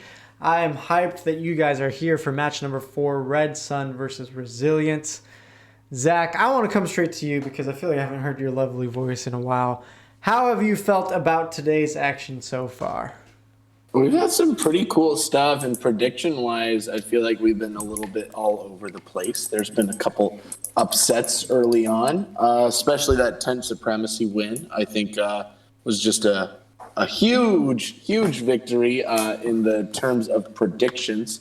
I'm getting more and more interested as we're getting into this game. We're looking at a pretty even 57-43 going to Red Sun, and I'm just enjoying seeing what's happening here, and I'm hoping that we get a little bit of a crazy. Oh, and just as I say that, Resilience goes up 59-41. There you go. Looks like Dan just put in a 2,000 point wager on Resilience. Whoa! I think he's ready for them to win. Speaking of which, if you have not seen these teams before, let's introduce Resilience again. Team Captain Daybreak, you saw them the last matchup, so we won't call out the whole roster. But Red Sun coming in for their second matchup, headed up by Team Captain Delta. On the roster, Beam, Vertigo, Admir, Tina, and I believe they added a sub or two as well, so I can't remember the full roster, but that is the team as of week 1. And as you can see, after the first week, Red Sun and Resilience, now Resilience, of course, the stats are not updated, but now an 0-2 record, losing to Xylo just this last matchup. But IPS, walk us through some of the stats of Red Sun versus Resilience and how you think this matchup will go. Looking at the stats of Red Sun, I can see they're kind of a similar team to Xylo, having slightly more deaths per minute, and slightly less kills per minute. So it seems like they're nearly somewhat to the level of Xylo, only difference being that they also have less paint. So I feel like Red Sun definitely a strong team. We saw them kind of last week just kind of going in, destroying a WoW gang. So I'm definitely curious to see if they can bring what they got from that 3-0 and just bring it again here today and just maybe possibly get another 3 or just simply a win against Resilience, who right now is probably struggling for some sort of momentum. Of course, getting 3-0 by Xylo, isn't the best thing to go into, is the best thing to have once you are going into another match. Yeah, speaking of that, Stormy, I'd love to hear your thoughts. How does Resilience, they weren't probably expecting to beat Xylo, but they did get 3-0'd. How do you get that mental reset going into a much closer matchup that they really need to get a victory here? I disagree with the most rating obvious said. If anything, as a fellow captain, I was still motivated after going up against a team like Xylo, knowing that you probably weren't going to win. You're coming off of that, going into a match you can probably most definitely win. And you coming off going against a team like Xylo, you already hyped up. You basically buffed yourself up. You went against a really strong team. Now you're going against the easier team. Now you're fully confident. And now I feel like that Resilience will take this, not only because of their confidence and they have a good mindset they can take it, but because of their comps. I remember Vertigo. Vertigo on Red Sun runs Umbrella. The thing is that Resilience comp completely destroys Umbrella. So I don't see how Red Sun will find a way out of this. Yeah. Well, we're just moments away from the game. And just to clarify, a chat question, the spread average is how much they have been winning or losing a game by the average. So if they win 3 games, each by 100 to 0 KO, that would be a 100-point spread. And so it's just kind of determining how much or how they've been winning games or how badly they've been losing games. But we are ready for game number 1. We're going straight into tower control. Red Sun taking the yellow, Resilience here in the blue. I'm ready for this matchup that is supposed to be hype. Let's get a game 5 if we can in this best of 5. But this is only game 1. IPS, what are you seeing out of these teams right out of the gate? Well, Stormy was mentioning how Umbrella gets completely countered by, of course, the comp that Resilience runs. And it does seem here that maybe Red Sun did account for that and is not going to say they run their Umbrella player today, as they're opting for Tina to come in with that brush and opting for basically Nautilus with the basic counteract, maybe the other team's Nautilus, and of course the Zap K shot. And on the side of Resilience, we see they decide to switch up their comp a little bit, going in here with this V-Slosh, which I always say is a pretty underrated weapon. Can definitely do its own kind of work in a comp compared to the Soda Slosher. So it'll be interesting to see how they play her, but I'm just saying all these things, and already, nearly a second checkpoint, Redson is just going in right now, getting kills, getting pretty much Resilience right nearly twice here. Hydra now, last one left here, is going to try to make something happen, but he's just going to get backed up. Red Sun putting on a clinic right now, fighting pick after pick, not letting up whatsoever, keeping the pressure on. They know that Resilience confidence is already down after taking that loss, and they will not get off the gas whatsoever. Taking it to checkpoint 3 maybe, and they're trying to get back on the tower now. But 2 go down instead of rest, and this could be their push. Possibly here. Now the armor coming out. That actually might have been a good play by Wrestler, staying there and getting that armor out of the try. And of course, try's not the fastest weapon to get armor again, so unless that try just farms for armor, it really seems like the armor has been expended until maybe somewhat through their next push. Or maybe Resistance is just going to have to play pretty safe now. But armor does come out for the side of Redson as Daybreak is going to try to use Sync here to find a pick. But isn't going to find anything, but the Zap does go down for the side of Redson as well as the Slosh for the side of Resilience. So we now have a 3v3 situation with the two teams still just kind of playing, waiting for the other team to make a mistake. So it seems like one team might have to make the play to make something happen here. But Resilience can't wait anymore. They got to get going now. It's so hard to get forward momentum going here on a mode like tower control. And if they don't get momentum fast, this game could easily go away from them right now as the try goes down. As if they're trying to win fights in mid, but Resilience is using their specials, but they're not getting anything out of it. As of right now, we can see this Inkjet not getting anything. It looks like he might get camp 2 either. They got to push back if they're going to be pressured by Redson. And as Bresh, here comes Tina, very daily on that Bresh here, but she goes down to the Nautilus on the side of Resilience. And Resilience needs to think of something fast here if they want to come back and win this game. Yeah, as you're saying that right now, Nautilus has been just holding this left stack, and as I say that, they do dump into Nautilus, and it does seem now that Resilience is getting their own push up here as Daybreak a little bit for some madness fall off there. And right now it was gonna pop the Inkjet. Brush does get a tray with that splash. Missiles do come out for the side of Red Sun, and Daybreak just get put back a little bit with that Inkjet. And now we see just Resilience still pushing. And right now, kind of Red Sun's kind of going in and not actually properly defending right now. We see Delta going on his own. Uh-oh, 2 down. But they do get a pick right now. 3v2 They need to get the second checkpoint. Daybreak. They need to get past the second checkpoint if they want to take it, but they don't get past the second checkpoint. Checkpoint still stands, and that's a really good job by Red Sun holding that defense here. And now it's going to be really hard for Resilience to come back because they get past the second checkpoint yet. And now it's even 3v3 on each side of the field, but right now, Red Sun has the middle and has the mid control. Yeah, definitely. Now we see Beam here. Might try to push up this left side. He's going to get dropped on by the splash. He's going to just play this a bit safe, not feed, but 2 do go down on the side of Red Sun.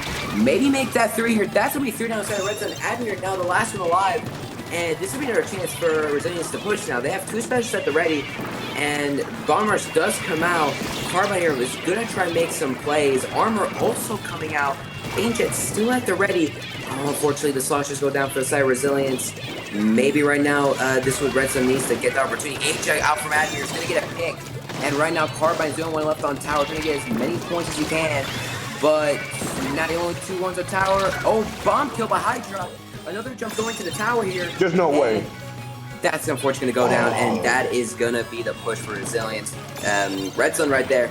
Amazing defense with that Inkjet and those specials, just making sure to keep this together, work as a team to get any person that was jumping in there, or any person that was just trying to make that hero play.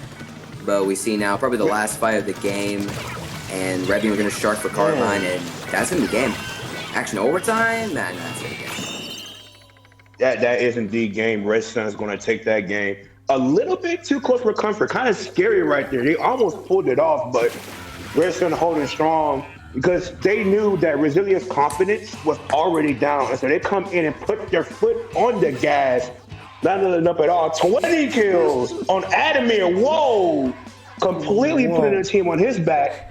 Wow, he's the only one in the double digits on his team with the KAs. Admir's crap. Let's Holy go. cow. Yeah, what an impressive performance there. Unfortunately, we didn't catch all of that action, but apparently he was popping off this whole game. Yeah, Wow. indeed. But it was definitely interesting to watch that game, though, because it felt like Red Sun really had the upper hand, but Resilience almost able to sneak that one away, and I think it's turning out to be this close match that we were kind of predicting here. But IPS, what does Resilience need to do to get this back to a 1-1 series after losing that first game? Well, we saw it's definitely not impossible. They didn't get destroyed there like they got destroyed by Xylo. But I feel like one thing for sure, they got to find a way to deal with that knot. Of course, you know, Amir isn't carrying. You know, the rest of his team are doing things. It's on that defense. They'll work together that defense. But right now, Amir is putting in a lot of work. And if, you know, Brazilian's going to do anything here, of course, you got to pay attention to the whole team, especially when you're playing Splatoon. There is never really such thing as a carry. You got to look at the whole team even when you're trying to focus on one person. I remember that there is still 3 other players, but right now they got to find a way to counter that Nautilus, because a Nautilus getting 20 KA, you know, people say Nautilus is broken and all that, but Nautilus can't be countered. As you saw, the Nautilus on Resilience didn't get much done, so yeah, they got to think of a way to stop Admir, because if Admir can go loose like this for the next 2 games, there is not a lot of hope for Resilience if he can drop another 2 20 bombs. Yeah, and I think, you know, it'd be especially important if Daybreak can get that Nautilus popping off. I don't know if they'll choose it again, but it seemed like Daybreak wasn't getting those inkjet kills. We saw many clips of him just not being able to get that pressure that you would think you'd get off that inkjet. And so, you know, maybe that was the difference maker here in game 1. We'll see if they can change that around, if Daybreak can lead the charge. We are ready for game number 2, going to Rainmaker on Blackbelly. Resilience needing a win to tie up this best of 5.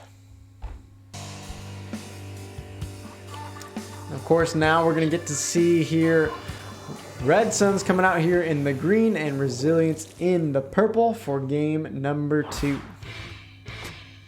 Looking at the comps here, of course, we've seen what Resilience runs here. Double Slosher, C-Jet, Bush, pretty standard stuff. On the side of Red Sun, you know, what Stormy said about that Brella seems like Red Sun really does not care, and they're going to go with the temp pick. They don't seem to care at all. Yeah, which a temp pick isn't too bad on Rainmaker Blackbelly if played right. I feel like the only real counter is going to be that Ray and the Splooshious Hammer, so as long as I take the place cards right, you can probably get things done.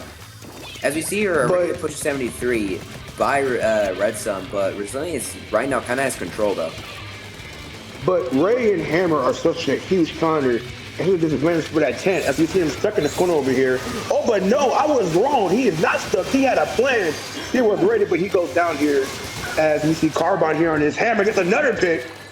Possibly gets another pick. He possibly gets his nut, but he's gonna be smart in that approach. You know how he approaches here, and they're gonna take it up the middle to the right side, hopefully to get their push going of their own. As misses are popped here on the side of Red Sun, we see that Rainmaker going over to the right side. Chance they're waiting for him, just daring him to come over. We see Inkjet ready, but Tank goes down. Armor is popped. This is their chance for the push. They have to be careful here, but it looks like this push is gonna be stopped by this Inkjet. And 3 down as well on the side of Resilience here, so Red Sun's definitely going to have their chance to push now. Now, the deciding thing here, are they going to push right or left? What is going to be their decision? And we see here, I think, Hammer coming out from... No, not Hammer, sorry. I think it was Missiles coming out from the side of Red Sun. Ray now, though, coming out, and that might actually kill the push there as 2 go down on the side of Red Sun. And now we see a 4v2 situation in mid here where there is control on the side of Resilience. As Hydra's going to use Splashdown, is maybe looking for this tent. Tent's in the corner, might go down here unless he pops Hammer. He pops the Hammer out to get out of that situation here.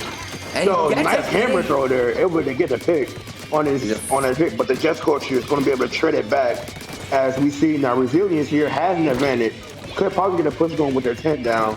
We see Inkjet on the ready on the side of Red Sun, and hopefully they can not further push when they start. Armor is popped, so now they got to push him and find some picks, but this tent here is not here. Adamir, they got to be careful. Popped off last game. If they're not careful, he can drop easily under the 20 bomb, as we see, but looks like he's struggling right now. Armor is popped, so now looks to be able to get a pick on on a machine. Two down on the side of the Resilience, and looks like they're gonna get their push going. Were you able to get the lead here? No, Yeah, they were as not. you They say were that, stopped. but yeah, the Rainmaker goes in the path of the try, unfortunately. Maybe a late call from Admir, unfortunately. They're not going to be able to stop that try who came on the Shark. But I think right now, there is opportunities for Reds in the push, but they're kind of failing to take complete advantage of it by letting one player from Resilience get something. And I think mainly right now, if you have a tank here and it's getting countered by a hammer and a stingray, that's gonna go and look at you and say, yeah, that's easy kills. You want to take advantage of that and let them kill you, so maybe Redson could then take advantage. The rest of Redson could take advantage and maybe get kills for that. And as I say that right now, Hammers are ready for that 10-3. It's gonna be a white 3 down. If they can get that Jet, that might be no Ray there, and that's Oh, they got him. That's really no Ray there, but no one's grabbing the Rainmaker. Delta now going back for it as the push for Redson begins. Oh, a nice hammer play. There. They need to get that guy sharp in the left side there. It tries going on the flank. 3 down. Last one's just a Ray. If they can knock that, the Ray is stopped though. The Sploosh now rush for the Rainmaker. It's not gonna have. It's gonna be a KO. They gotta push it though, and they don't see the push. I think the machine there just got a triple there from just sloshing in the general direction of the Rainmaker. Yeah. And yeah, you got an amazing triple there to help you stop that push. Now Resilience needs to come back here as they find 2 picks here. They need to be quick. What are they waiting for? They need to hurry up. And I disagree with that. The armor carrier picked up the Rainmaker. He didn't pop it at all. They have no defense to put. They have no offensive pressure now. But maybe they can still make it work as we see the Rain come out and we see the machine put the pressure. This could be their chance. Oh no, but it looks like Redson's going to clean something to push. That could be the game. Yeah, so right now 15 seconds left. 4 up on the side of Redson, just getting mid control, watching that Rainmaker. The only way Resilience can win is just by running in and hoping for the best, but doesn't know when that's going to happen. Machine is going to go down. Sploosh is going to go down. And I think that's going to be game, yeah. And Redson gets up now 2-0 in this set. And it really seems like, and once again, Resilient is down 2 games, up in the ropes, and it's not really looking good for them, honestly. It's not.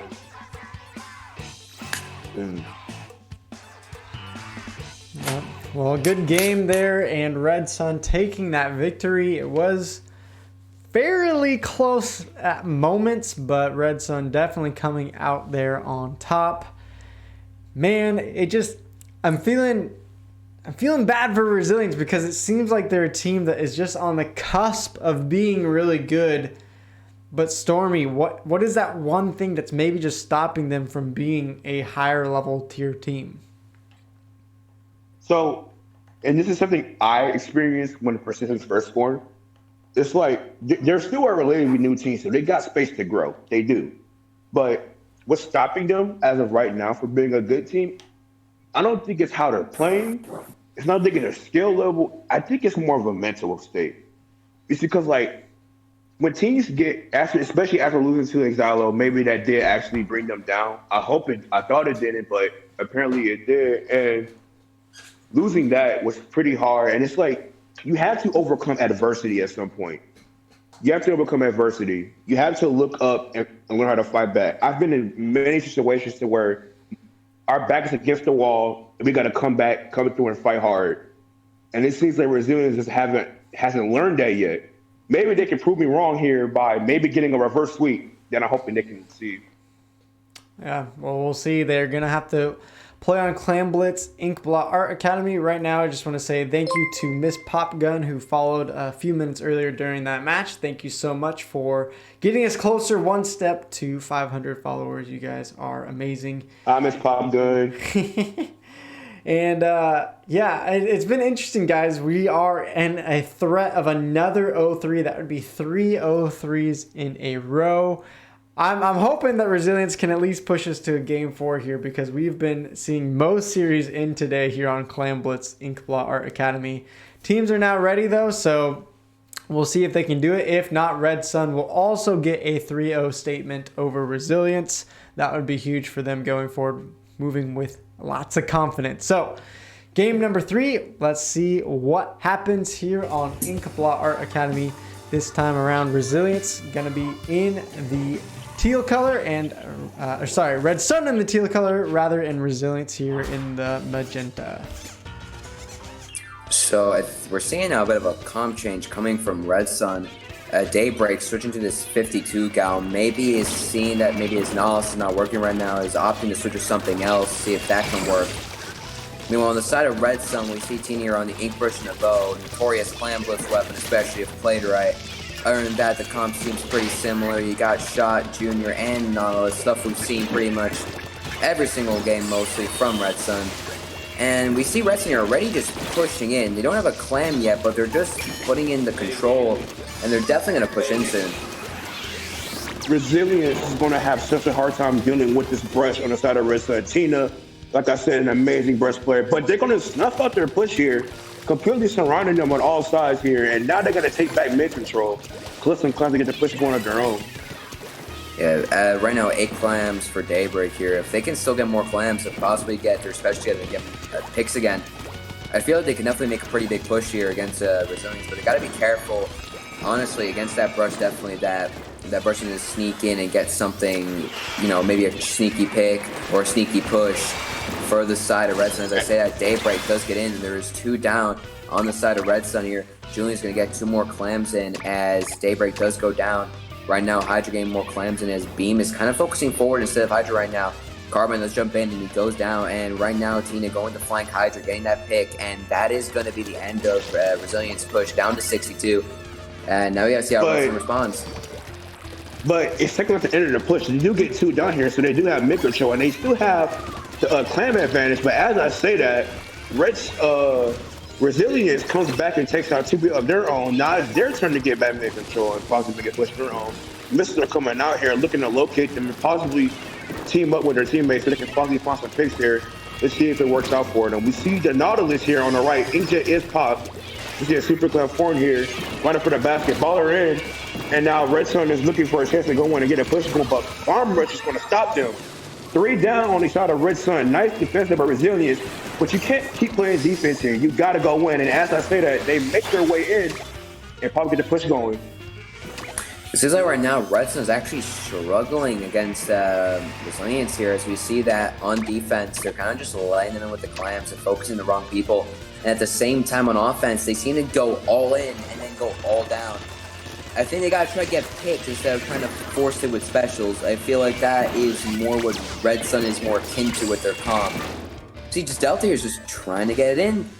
They're just once not again, like you said. Yeah, and like they do get a power from it, to... being able to get another one.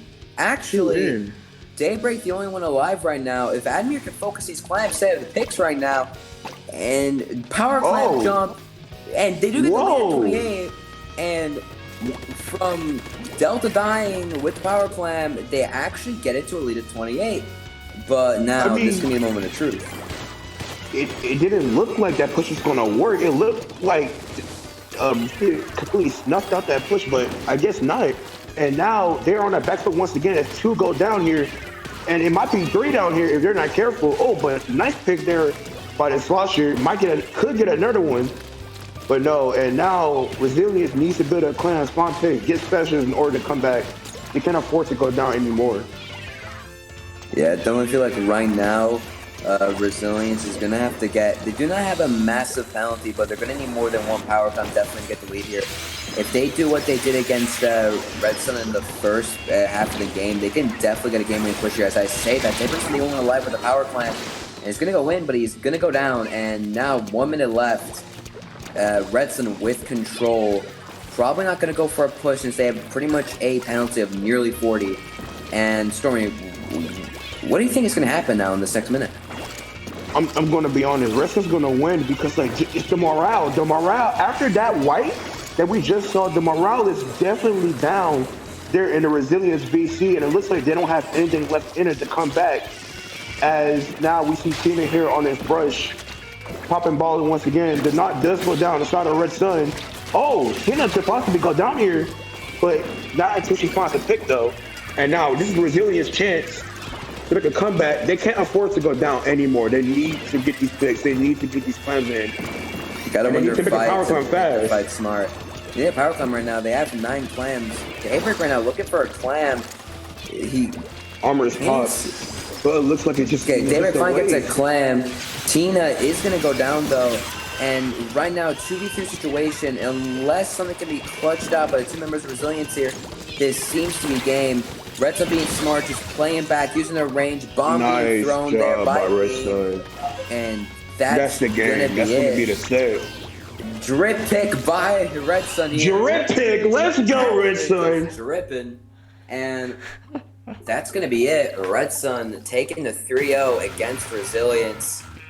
My, man. Very unfortunate for Resilience. That's 0-6 today, but, you know, what can you do, especially when actually now looking at Red Sun, man. Look at the KAs.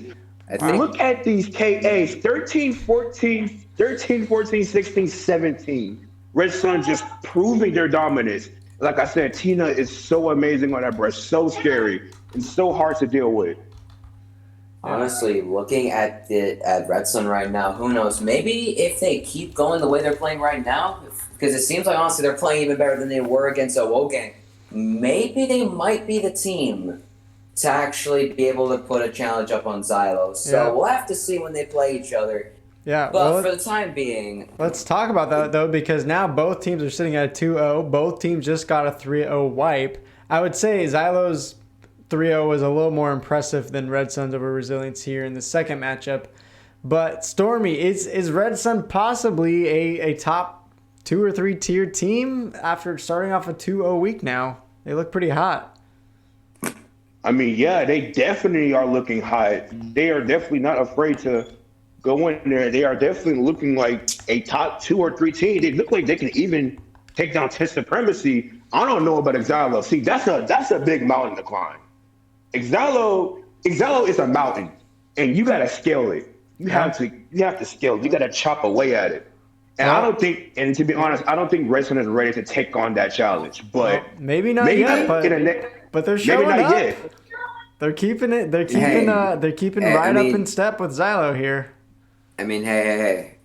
Stormy, you say yourself, right? Doesn't Xylo have a weakness against brushes, right? Oh, yo, you right. Oh, then you're right. So maybe Xylo is gonna have to watch out here. Maybe gonna have to think of getting their gameplay against brushes, a bit cleaned up, or who knows? Maybe Red Sun with Tina might come up with this upset in the coming weeks. But of course. Yeah. We'll see. We'll talk about that storyline as it gets closer here. Of course, that's going to be a hype matchup in the future when it does happen. But Zach, I want to come to you to give a little encouragement to Resilience after a tough day going 0-6. Zach, how does a team like this bounce back from a rough day like this? Well, I'm actually pretty happy that they didn't, because I promised my Twitter followers that if they did reverse sweep, that I would be eating the meat mountain from Arby's tonight. Oh, yikes. So I'm very What is wrong with you? I'm glad this didn't come through. However, I think Resilience still had a lot of really close calls, and they played against probably the best 2 teams in the league today. I think being able to set your mind toward getting to that playoff zone and just spending some time to improve. In all seriousness, with the WoW Gang, we saw some crazy improvement from them this week. And I think that we could see something similar here from Resilience in the future. Yeah. Well, GG's to both teams. We've had now 3 3-0s in a row. We have one more matchup. Hopefully it can give us a hype game for game 5. It should be pretty close, at least in our predictions. We got West Broadway Gorillas taking on Kraken Warriors here just in a couple minutes after the break. We'll see you all on the other side for our last matchup of the day.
right, we're going to jump back in here a minute early. Welcome back to the analyst desk. We got our last matchup of the day. West Broadway Grillers taking on the Kraken Warriors, and it should be a hype last matchup of the day. If you have not heard anything about these teams before, we got West Broadway Grillers, team captain Devi, and on the roster is Jim, Sam, Toxic, Cookie, and Ninga. And then on Kraken Warriors, we have Armano, and that is wrong. We need to change that. Samino no longer on the team, unfortunately. But Vicarious, player of the week from week 1. Then on the team, Shin, Lewis, Keeper, and Band Kid.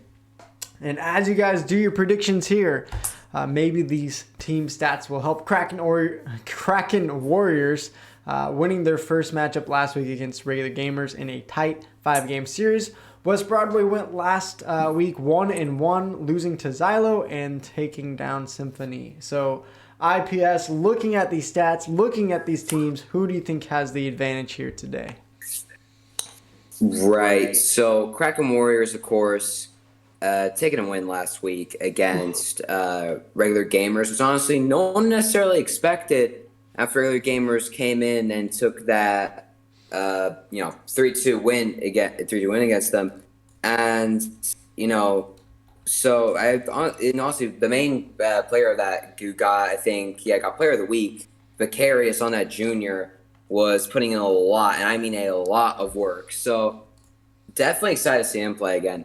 Meanwhile, the side of West Broadway Grillers, of course, they got a good set win versus Symphony, but unfortunately, then they lost their next set against Xylo, a.k.a. the team that's going to win this whole thing. But, unfortunately, even then, West Broadway is still a pretty strong team.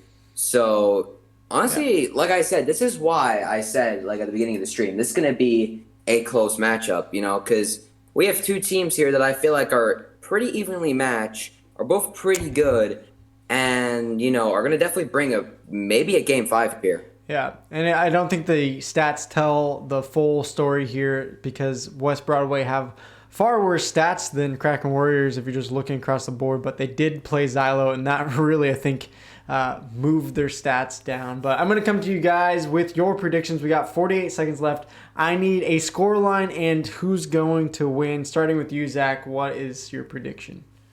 We got 99-1 going to West Broadway Grillers. I'm going to go in that easy direction. 1-69 odds right now for Kraken Warriors. All right. So, Stormy, who you picking? What's the scoreline here? Man, Debbie's my girl. Love her. Going with West Broadway. They're so good. They're going to win. 3-2, 3-1, 3-0. 3-0. And IPS, what's your prediction here? Right. So I got 503 channel points, right? At this point, I got nothing to lose. And like I said, this seems to be an insanely close set. So, I'm going to put in all in with 503. I'm going to go with the minority to maybe make some bank and bet on Kraken War. Okay, well, we'll see if it pays off. We are ready for game number 1, so we're going to jump in. Stormy, man. West Broadway in the teal. We got Kraken Warriors in the orange. We are ready for game 1. We'll see if IPS prediction can come true. Everyone else going for West Broadway. But IPS, what are you seeing out of these teams? And anything from Kraken Warriors that's giving you some confidence seeing their comp maybe? I mean, they got a pretty standard comp, so nothing weird, They got the D-Charger, they got Trenovo, they got Zap. Nothing really unorthodox. Now, on the side of WBG, of course, we got the Hydra. We all knew that was going to come out. And, of course, that's a weapon that, if put in the right hands, can pretty much put a lot of pressure and be like, hey, you see this whole area of the map? That's not yours anymore. That's mine. And you also have that Rapid coming out, which, honestly, you just look at this comp from WBG, and it's just a massive area denial comp. Basically just can take control of an area and just keep hold of it for the whole game.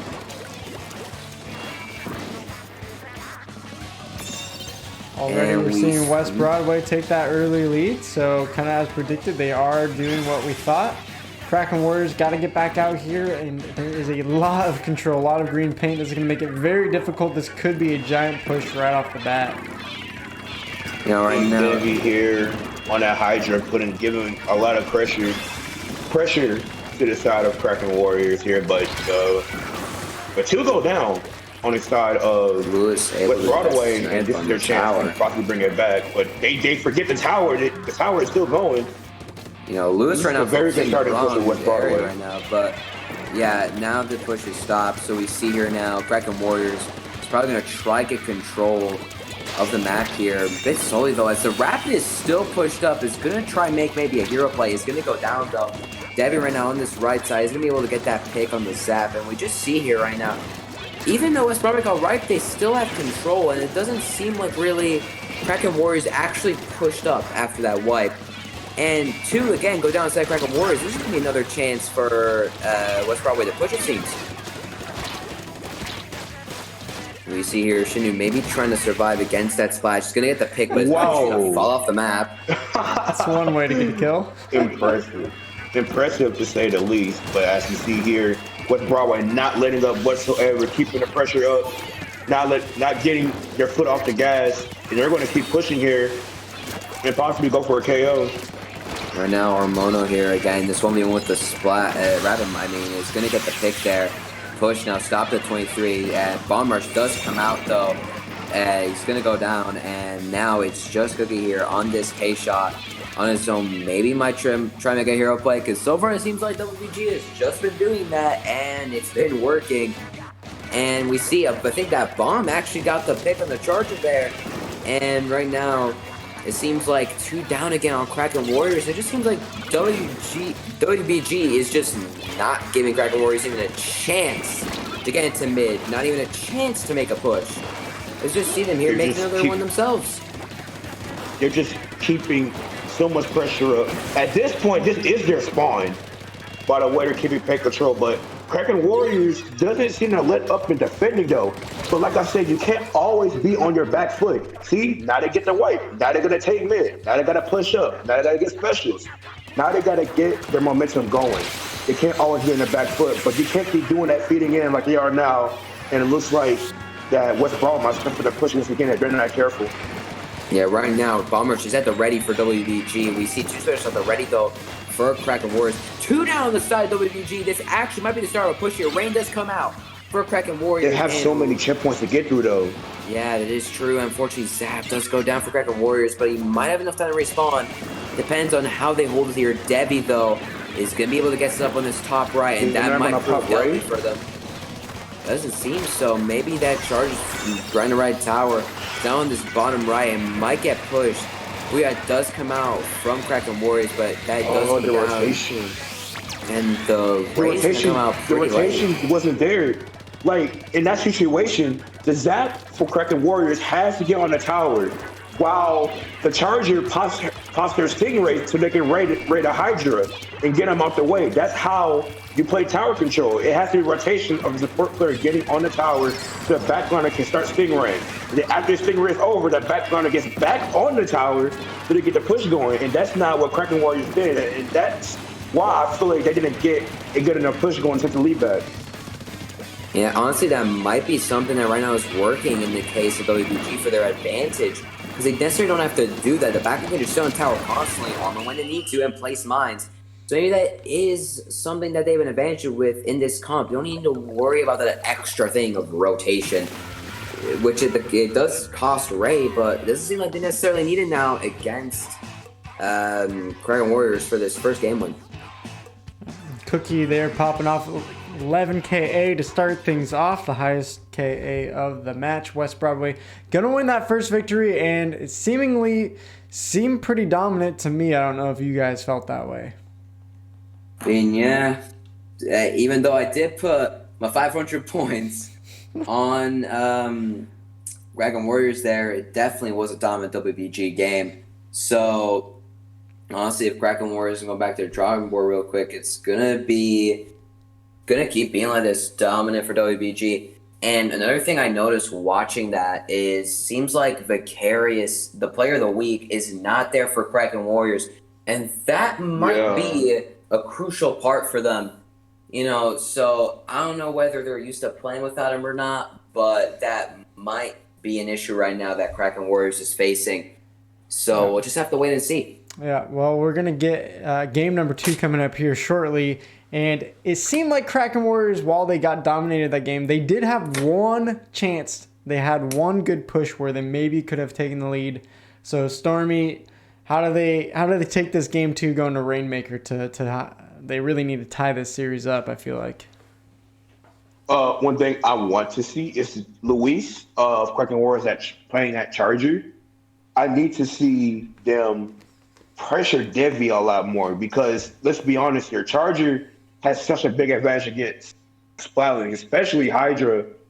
And without that pressure, Devi is just sitting there comfortably, like they don't have a backline at all. And when the Hydra is able to do a lot of things, then their Slayer can do a lot of things. See, the thing is with a Hydra, they have to solemnly rely on their Slayer to do work for them.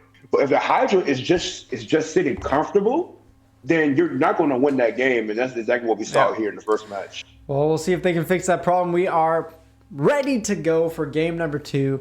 We're looking for a good series. Game 1, maybe not as close as what we were thinking, but Kraken Warriors still has another great shot right here. Let's see if they can tie up this series, or will WBG take their second game here on Black Belly Skate Park. We got WBG here in the yellow and Kraken Inc. here in the purple for game number 2. Looking at these comps here, the 52 Gal Deco actually coming out here for the side of Kraken Warriors, which means they do have double Ray here on Rainmaker, which is something that I have seen before, albeit rarely, but maybe that might be what they need here to actually counter WBG with their pretty much statue of a Hydra that is just staying in an area in denial. They might have to just make her move if they want to win here. Meanwhile, on the side of WBG, you just see what they normally run. You got the Hydra, and then you got the 3 other weapons playing around it. You got Splash here for Rainmaker and Bomb Rush, and you got the K-Shot Zap, which I think we saw last game. So, you know, as I say this right now, I think there's one down, right at the ready for Kraken Warriors, though. Maybe they might be able to take down the Rainmaker, and they do. So we just have to see how Kraken Warriors uses this now to their advantage. With this double Stingray comp they're running, it's the rotation of how many raids they can pop. They're going to play super defensive here, and that's a good thing, but at the same time, it's a bad thing, because let's say West Broadway pushes down to like 10, right? At that point, you lost this game, especially with these 2 Stingrays. I don't see how they will come back from it. Definitely, yeah, because it seems like, right, the 52 Deco has the killing power, so he's going to have to do the pushing. Meanwhile, the Heavy is going to have to be more of that raid to help out the team in the push. But, you know, you look at the special counter up there, and it seems like the Heavy hasn't even got 1 raid yet. Meanwhile, 2 already come out from the 52 Deco. So it seems like priorities are different for those 2 weapons. Nice pick by Blue here. Maybe he's going to be able to get the raid results. Gonna tell you a bomb, though. Maybe that raid able to get the They dodged the raid. Able to. Oh, that's not good. They dodged the raid. Yeah, but one does go down inside WBG. So right now we have a 3v3 situation. As I think Sammy's just going to go in with that Rainmaker. And it's going to go down at 50. So not a deadly push. Definitely something that Kraken Warriors can come back to. But right now they're just trying to play defensive with these rays. But they got to push eventually. They can't just play in their spawn the whole game. Unless they got to push in 10, but they don't have that right now. I say it all the time, Rainmaker, you have to play aggressive. And this 52 gal, Deco on the side of Kraken Warriors doing a lot of work to say the least, even with that Stingray, getting a lot of picks. And I would love to see the K-Pro and the 52 pair up more, because to win situations like that, because right now they're just taking 1v1 fight. They need to pair up more and start winning more fights. And once they start pairing up, they can go ahead and easily take back this lead and can win this game. But right now, we see West Bravo going to the right side, but Kraken Warriors is already ready. They're going to snap out this push. As you see the 52 gal go down to Sam here, Toxic here, with his end zap, and the push is still alive. There's no Stingray as of right now. It's not like Kraken Warriors. They need to get one and fast. But no, it looks like Luis is going to push it. She might go down, and they're going to go down. This could be the push of West Broadway or to take this game.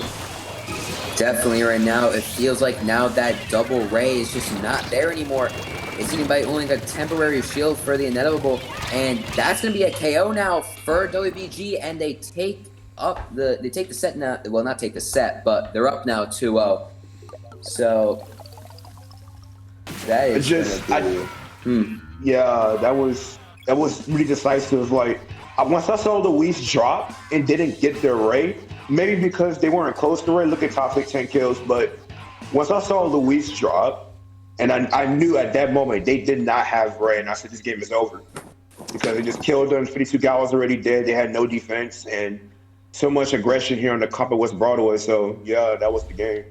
Yeah, it looked pretty bad there for Kraken Warriors. As you said, Stormy, during that game, it seemed like they had no aggression at all defense, and you could see it there. I don't even think they got a point out of that Rainmaker game.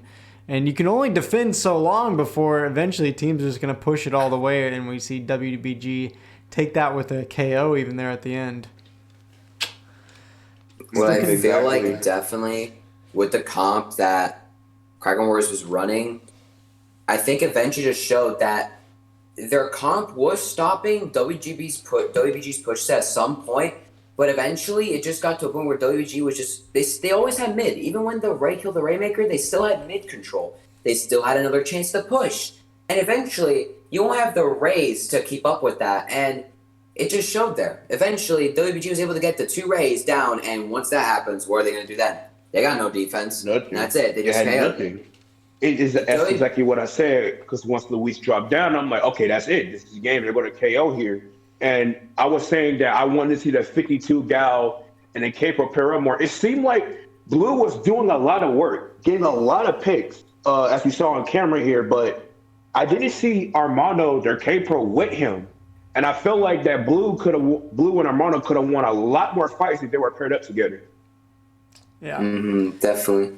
Well, it looks pretty bad here, and teams are ready to go for game number 3. Maybe Kraken Warriors has a chance. We'd love to see a game 4. I don't want to see another 3-0, but so far West Broadway has been pretty dominant over them. Although not all hope is lost. We're going to Clan Blitz on Inkblot, and maybe Kraken Warriors has a special idea or comp that they can pull out here. Maybe get a win off of West Broadway and push us to game 4. We're going to jump into the action and see if they can make that happen.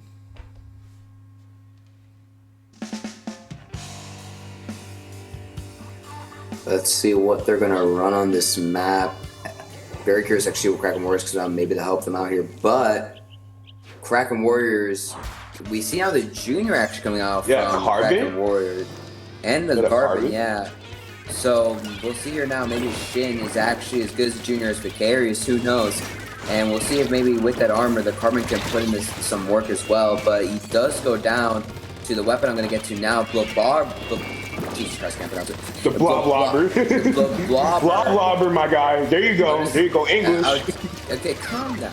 All right, I got this. I'll say Blob from now on. But the Blob coming out from Devi, we're going to pick up the Carbon at the start there. But, it's been a bit of time since then. The Carbon now might actually be able to get their revenge. Going to push Devi here, but is going to decide to not tunnel vision that, and is going to go under the ledge instead here. Maybe try to get a pick. Not going to find anything, though, as right now Kraken Warriors is pushed a little bit back, as WBG is just going to take control again. Yeah, and now we're seeing that West Broadway is just putting a lot of pressure on the side of Kraken Warriors. 3 go down. Last one's the junior. He can't do much by himself, and it looks like they're going to get their first fight and push it. He's stuck up there, and there's an Inkster. They're going to push him back. He's going to go down here. He just drops mindlessly, and now West Broadway is just going to keep pushing, and they're just dropping. And it seems like Kraken Warrior has no plan going in. Oh, I'm wrong. As 2 go down on the side of West Broadway, 3 go down, still got their push. My bad. I'm sorry. Good job there for Kraken Warrior. At the end there, Debbie still had 4 clams. Kind of weird that they didn't decide to score them, but even in that case, a push to 47 is a pretty good start for this map. But of course, it's not game yet. 20 clams around for this. 24 for the side of Kraken Warriors. Armor coming out. Maybe a push here now. Armono is going to get that clam in. I think Booyah now coming out from Lewis. If they can keep going with this push. Splash coming out from Toxic. If they can take out Toxic here. Oh, but Toxic gets a trade. And that's still up, but it's going to go down. And that's pretty much delayed. Kind of a wipe there for the side of Kraken Warriors. As Blue does go down in the end there, so that's going to be delayed. You can't sit there with a blah. You can't just camp with a blah on the other team, or else that's going to happen. It's going to random pick on you. And I know blah is so frustrating to die against, especially when that happens.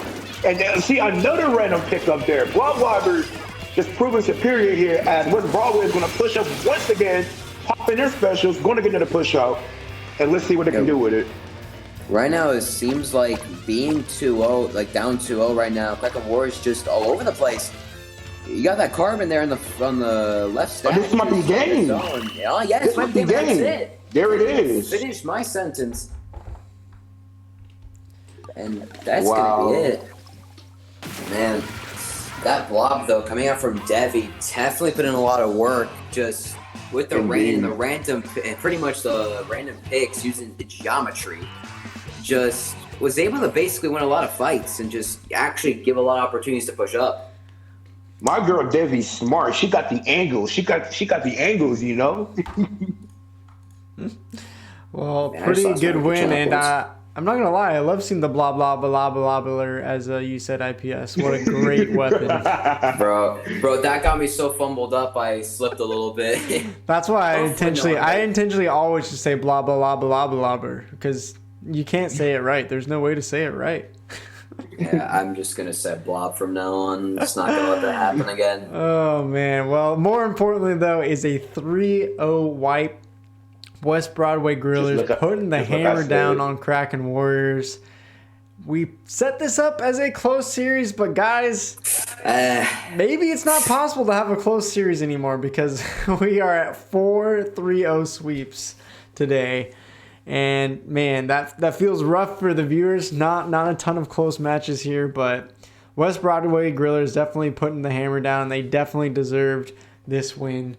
Zach, are you surprised by this 3-0, or are you pretty feeling like, you know, this was what was going to happen all along? I think the biggest thing that just blows me away is how many 3-0 sweeps we've seen today, obviously. And but I don't think that it's necessarily unexpected. I think WBG is one of the more dominant teams for sure. Yeah, well, they look good here today. Kraken Warriors, unfortunately, not showing up today. Maybe losing Samino hurt them, and Vicarious not able to show up this week, as you pointed out. IPS Player of the Week last week wasn't here today. Maybe that's a big factor for them. Fortunately for them, they still are only at a 1-1 record, so plenty of season for them to figure out their roster, to figure out how to improve from here. And as you said, Zach, West Broadway, a really great team in the league, so nothing to cry too much about. Kraken Warriors, still a lot of hope. But we'll talk about both teams and all the teams coming up. We have an amazing interview with Devi, team captain of West Broadway Grillers. So we're going to take a couple-minute break. My girl. Yes, Stormy, you'll get to ask some questions. I love Devi. We're going to take a couple-minute break, though, before we get to that, just to set all of that up, and we'll see you guys on the other side. So stick around for the cool down desk, and we'll see you then.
welcome back everybody from a intense day of really 3-0 wipes, if we're being honest here.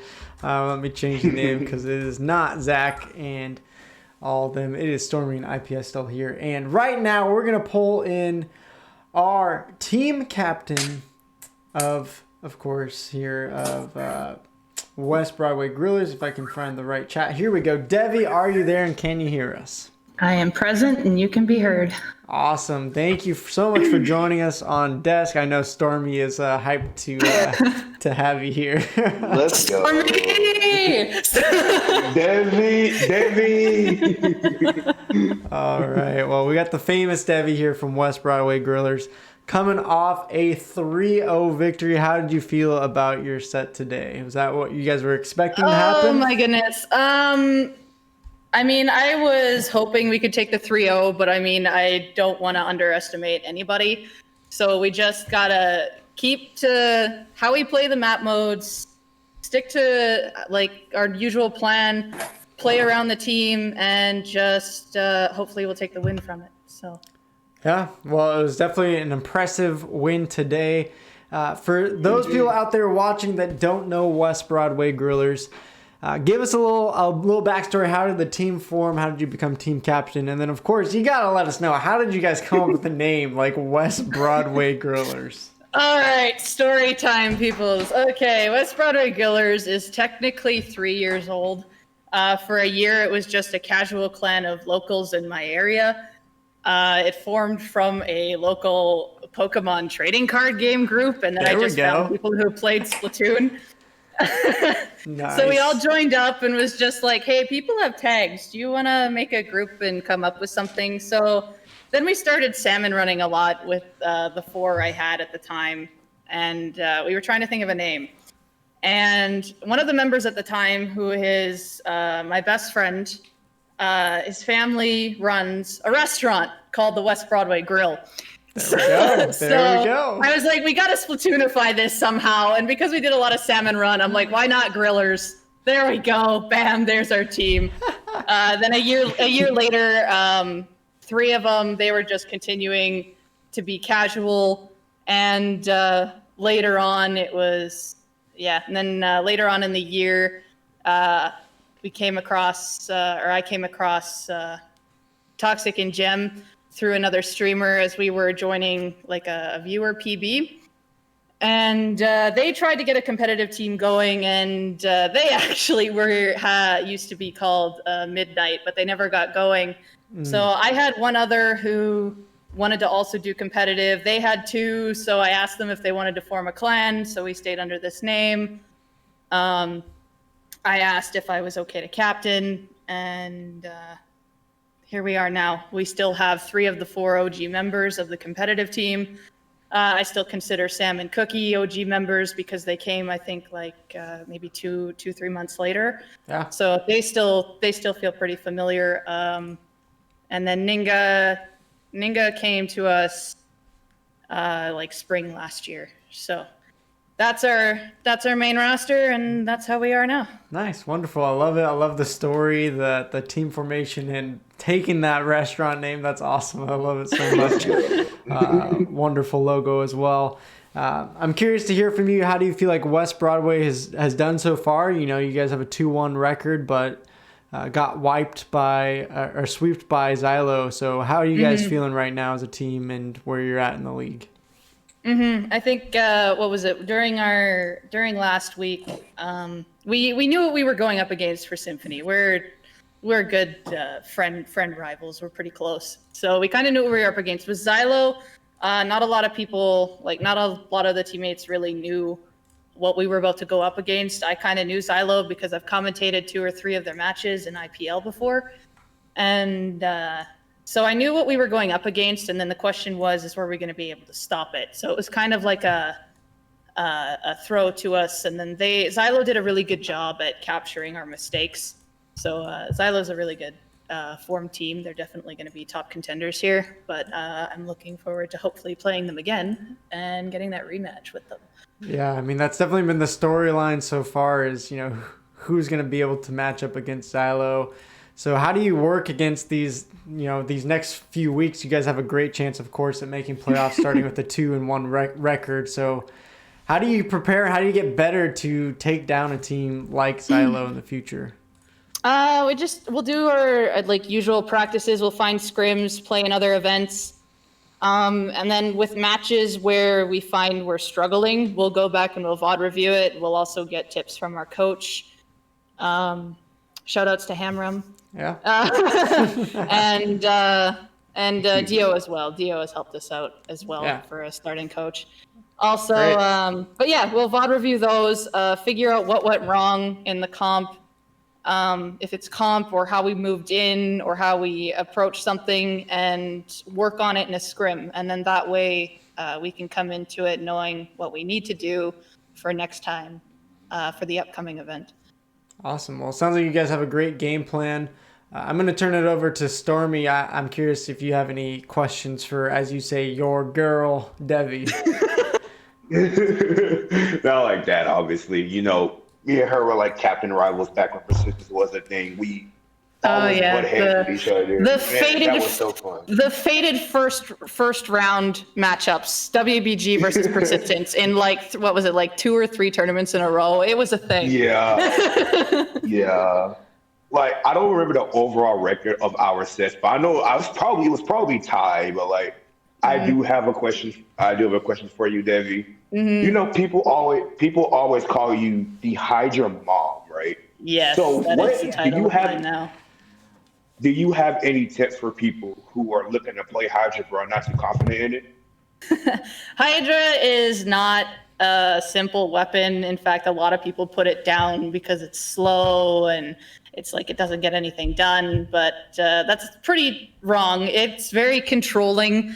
I use it a lot for map control and pushing out contested areas to give frontliners, midliners a chance to move in. If you want to go for a Hydra main, you really need to learn how to get you got to really learn how to predict when's this person going to pop up a ledge. Which way are they going to go? Because it's going to take you a couple seconds to reposition to stop a push or to go on offense. You gotta really think ahead. Use your subs to your advantage. Mines are really good at shutting down closed areas. I know for Anchovy in particular, I'm going to use Clam Blitz, and for an example, I love to put double mines on the left pathway. So then if no one's there, there's still an alarm going off. So we know something's about to happen over there, and then we can position there. Mines are really important, and I always yell at myself when I forget to put them down. But splat zones too. I learned this recently this year, but mines are really good for zones. For any weapon that has mines, put them on the zone, because if they go off, A, they damage the enemy, B, they actually paint the zone quite decently. So you can still put control from afar once you have offense and have that mine there, because that chip damage really does help the frontliners when they push in. But yeah, know your awareness, distance, all that stuff. Yeah, sounds like you really know the ins and outs of the weapon. Sounds like you really know what you're doing. So it's impressive. And while that's great and your advice is amazing, we got to take a different direction, because Zach gave me a question for you. He unfortunately couldn't stay any longer, but his question is, are you ready? Do you prefer hot dog water or pasta water? Oh, what kind of a question is this? It's Zach. Oh, It's Zach. That's all you got to say. oh, which one? Now I gotta go text him. I am very much a pasta fan, so part of me wants to go pasta water. But if I think about it, I think hot dog water would have more flavor. So that one would actually be better. So I go hot dog water. Oh, that would not be my choice, but okay. Gross, but that's the way I'm going for that process. Okay. Fair enough. Well, Deborah, we're going to talk about the standings and scheduling. You're free to stay here with us to talk about some of the teams. But first, I just want to give you a chance for those viewers watching West Broadway. Maybe they don't know you guys too well. What's a reason for them to root for you in season 3? we've come really far with a lot of things we've done. We're looking to work our way up and graduate out of amateur. So if we can take amateur here, it'll feel like another graduation day as we move up another level. So we appreciate the support from everyone who's been with us for who knows how long, and know that we appreciate you. Yeah, cool. Thank you. Yeah, that's awesome. And now we want to take a look at the standings to see where we are at after week 2. Xylo and Red Sun still staying at the top with a 2-0. West Broadway now just clipping at their heels, 2-1. Tent Supremacy also getting their first victory, so undefeated but only 1 win. Followed up is in the last 5 teams, Kraken Warriors, OO Gang at 1-1, Regular Gamers 1-2, Resilience and Symphony at 0-2. IPS, I'm coming to you now. I want to hear your opinion. Which record of any of these teams are you most surprised by? Well, honestly, I don't really know. I feel like there's been a lot of crazy things today. I mean, I didn't think Tent Supremacy was going to come in and beat Symphony. I didn't think a Woke Gang. I didn't think a Woke Gang was going to be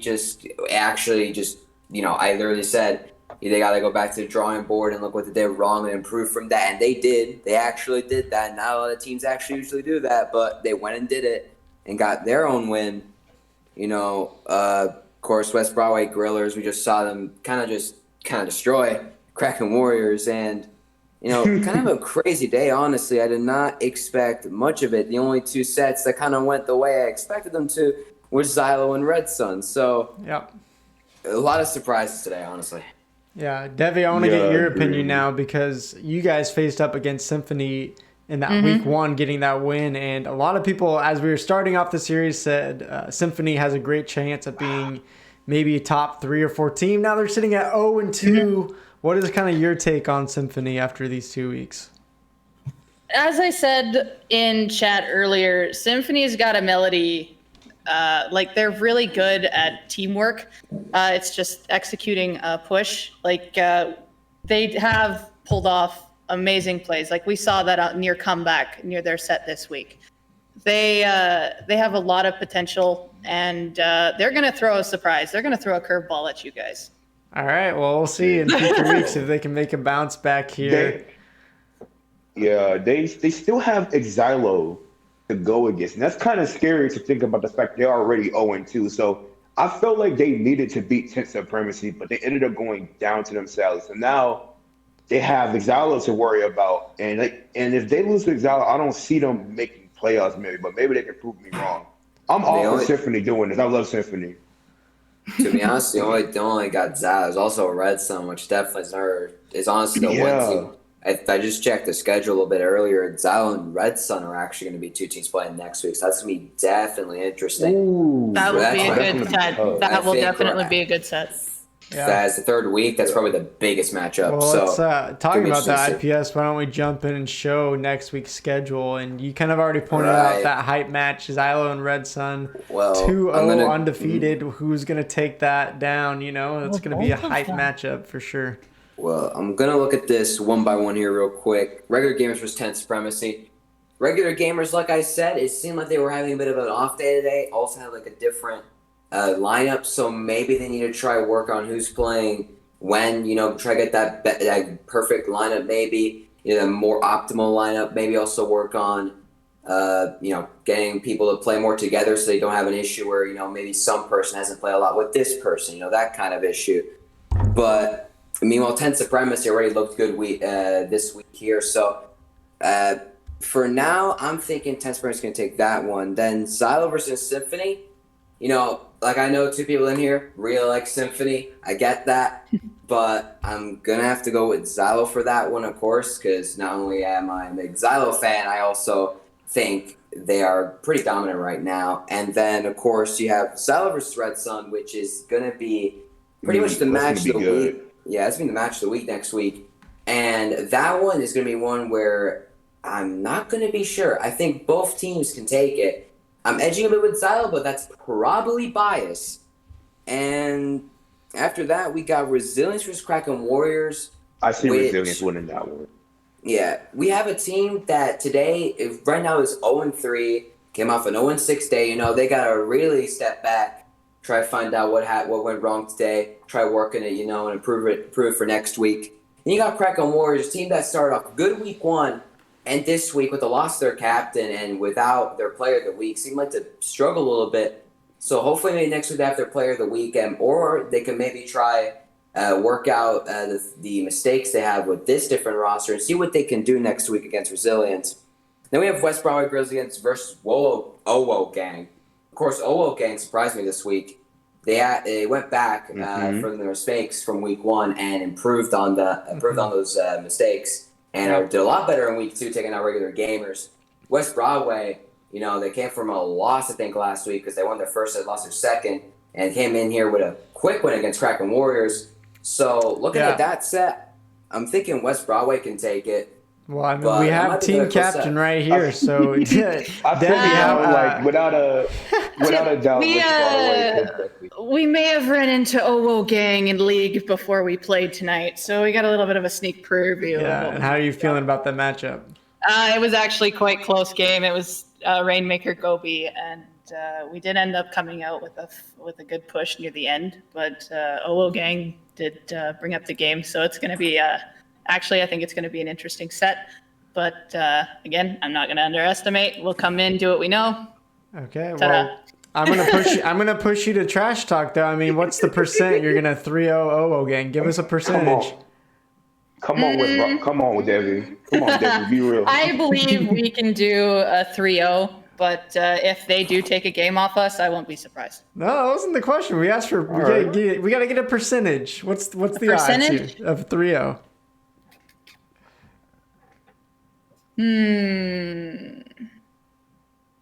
85. All right. I feel like that was a very Debbie, safe you're answer. not being realistic. I already feel Zach already screaming at him. I already feel Zach screaming at us. I gotta go. Owo's gonna win. I don't know about that, Zach. I'm hearing it. I'm hearing it in my head. Right, well, we got to get closing off the stream here in a second. So, Stormy, I'm going to finish with you. Going back to that hype matchup of the week, or 2 undefeated teams at 2-0. Who are you predicting for that Xylo Red Sun matchup, and what do you think the scoreline is going to be? Man, Xylo's gonna win. I feel like Xylo will win, but I will give Red Sun some slack. It's gonna be a 3-1 for Xylo. I feel like Red Sun can take a game. All right. Well, we'll see. Oops, gotta turn off that video. Yeah, we'll see what happens there. Coming up next week should be some close matchups as I look at the schedule. Although that's what we said about this week, and we got lots of 3-0s. So hopefully we get more Game 4s, more Game 5s next week. Debbie, thank you so much for being able to jump on for an interview today, and congrats on the win today for West Broadway. Thank you for bringing me on. Yeah, well, we're going to end the stream, so thank you, IPS and Stormy, being on here as well. Chat, we'll see you next time. Don't forget, tomorrow there's going to be Academy League action, and Stormy, give me a 10-second pitch of why people should show up tomorrow, because I know you're hyped about this Academy League. Oh, man, the Academy League, see, the thing is that, just being honest, they're all bad. So that means all the matches are good. All the matches are exciting. They're so bad that they're good. Is that what you're saying? Yes, exactly what I'm saying. That's exactly what I'm saying. So come watch these players. Definitely Outcast Ninjas. Watch out for them and watch out for one. All right. IPS, you wanted to say one last thing before we go. Yeah, one last thing, right? Stormy, say all of them are bad, but you just gotta check Academy stats posting real quick. Not gonna lie, Eclipse kind of just went right on Markwood Falcons. So we gotta talk about that. Eclipse 3-0 to Mirkwood Falcons. We can talk about tomorrow. You can talk about tomorrow. We are gonna end the stream. Spurs fan, thank you for the last second follow. Much love. Tomorrow, Academy action. As Stormy said, the teams aren't great, but the action is so great because it's messy, it's chaotic, and it gets pretty hype. So definitely check it out tomorrow, and we'll see you guys then. Everyone, have a great night, and take care.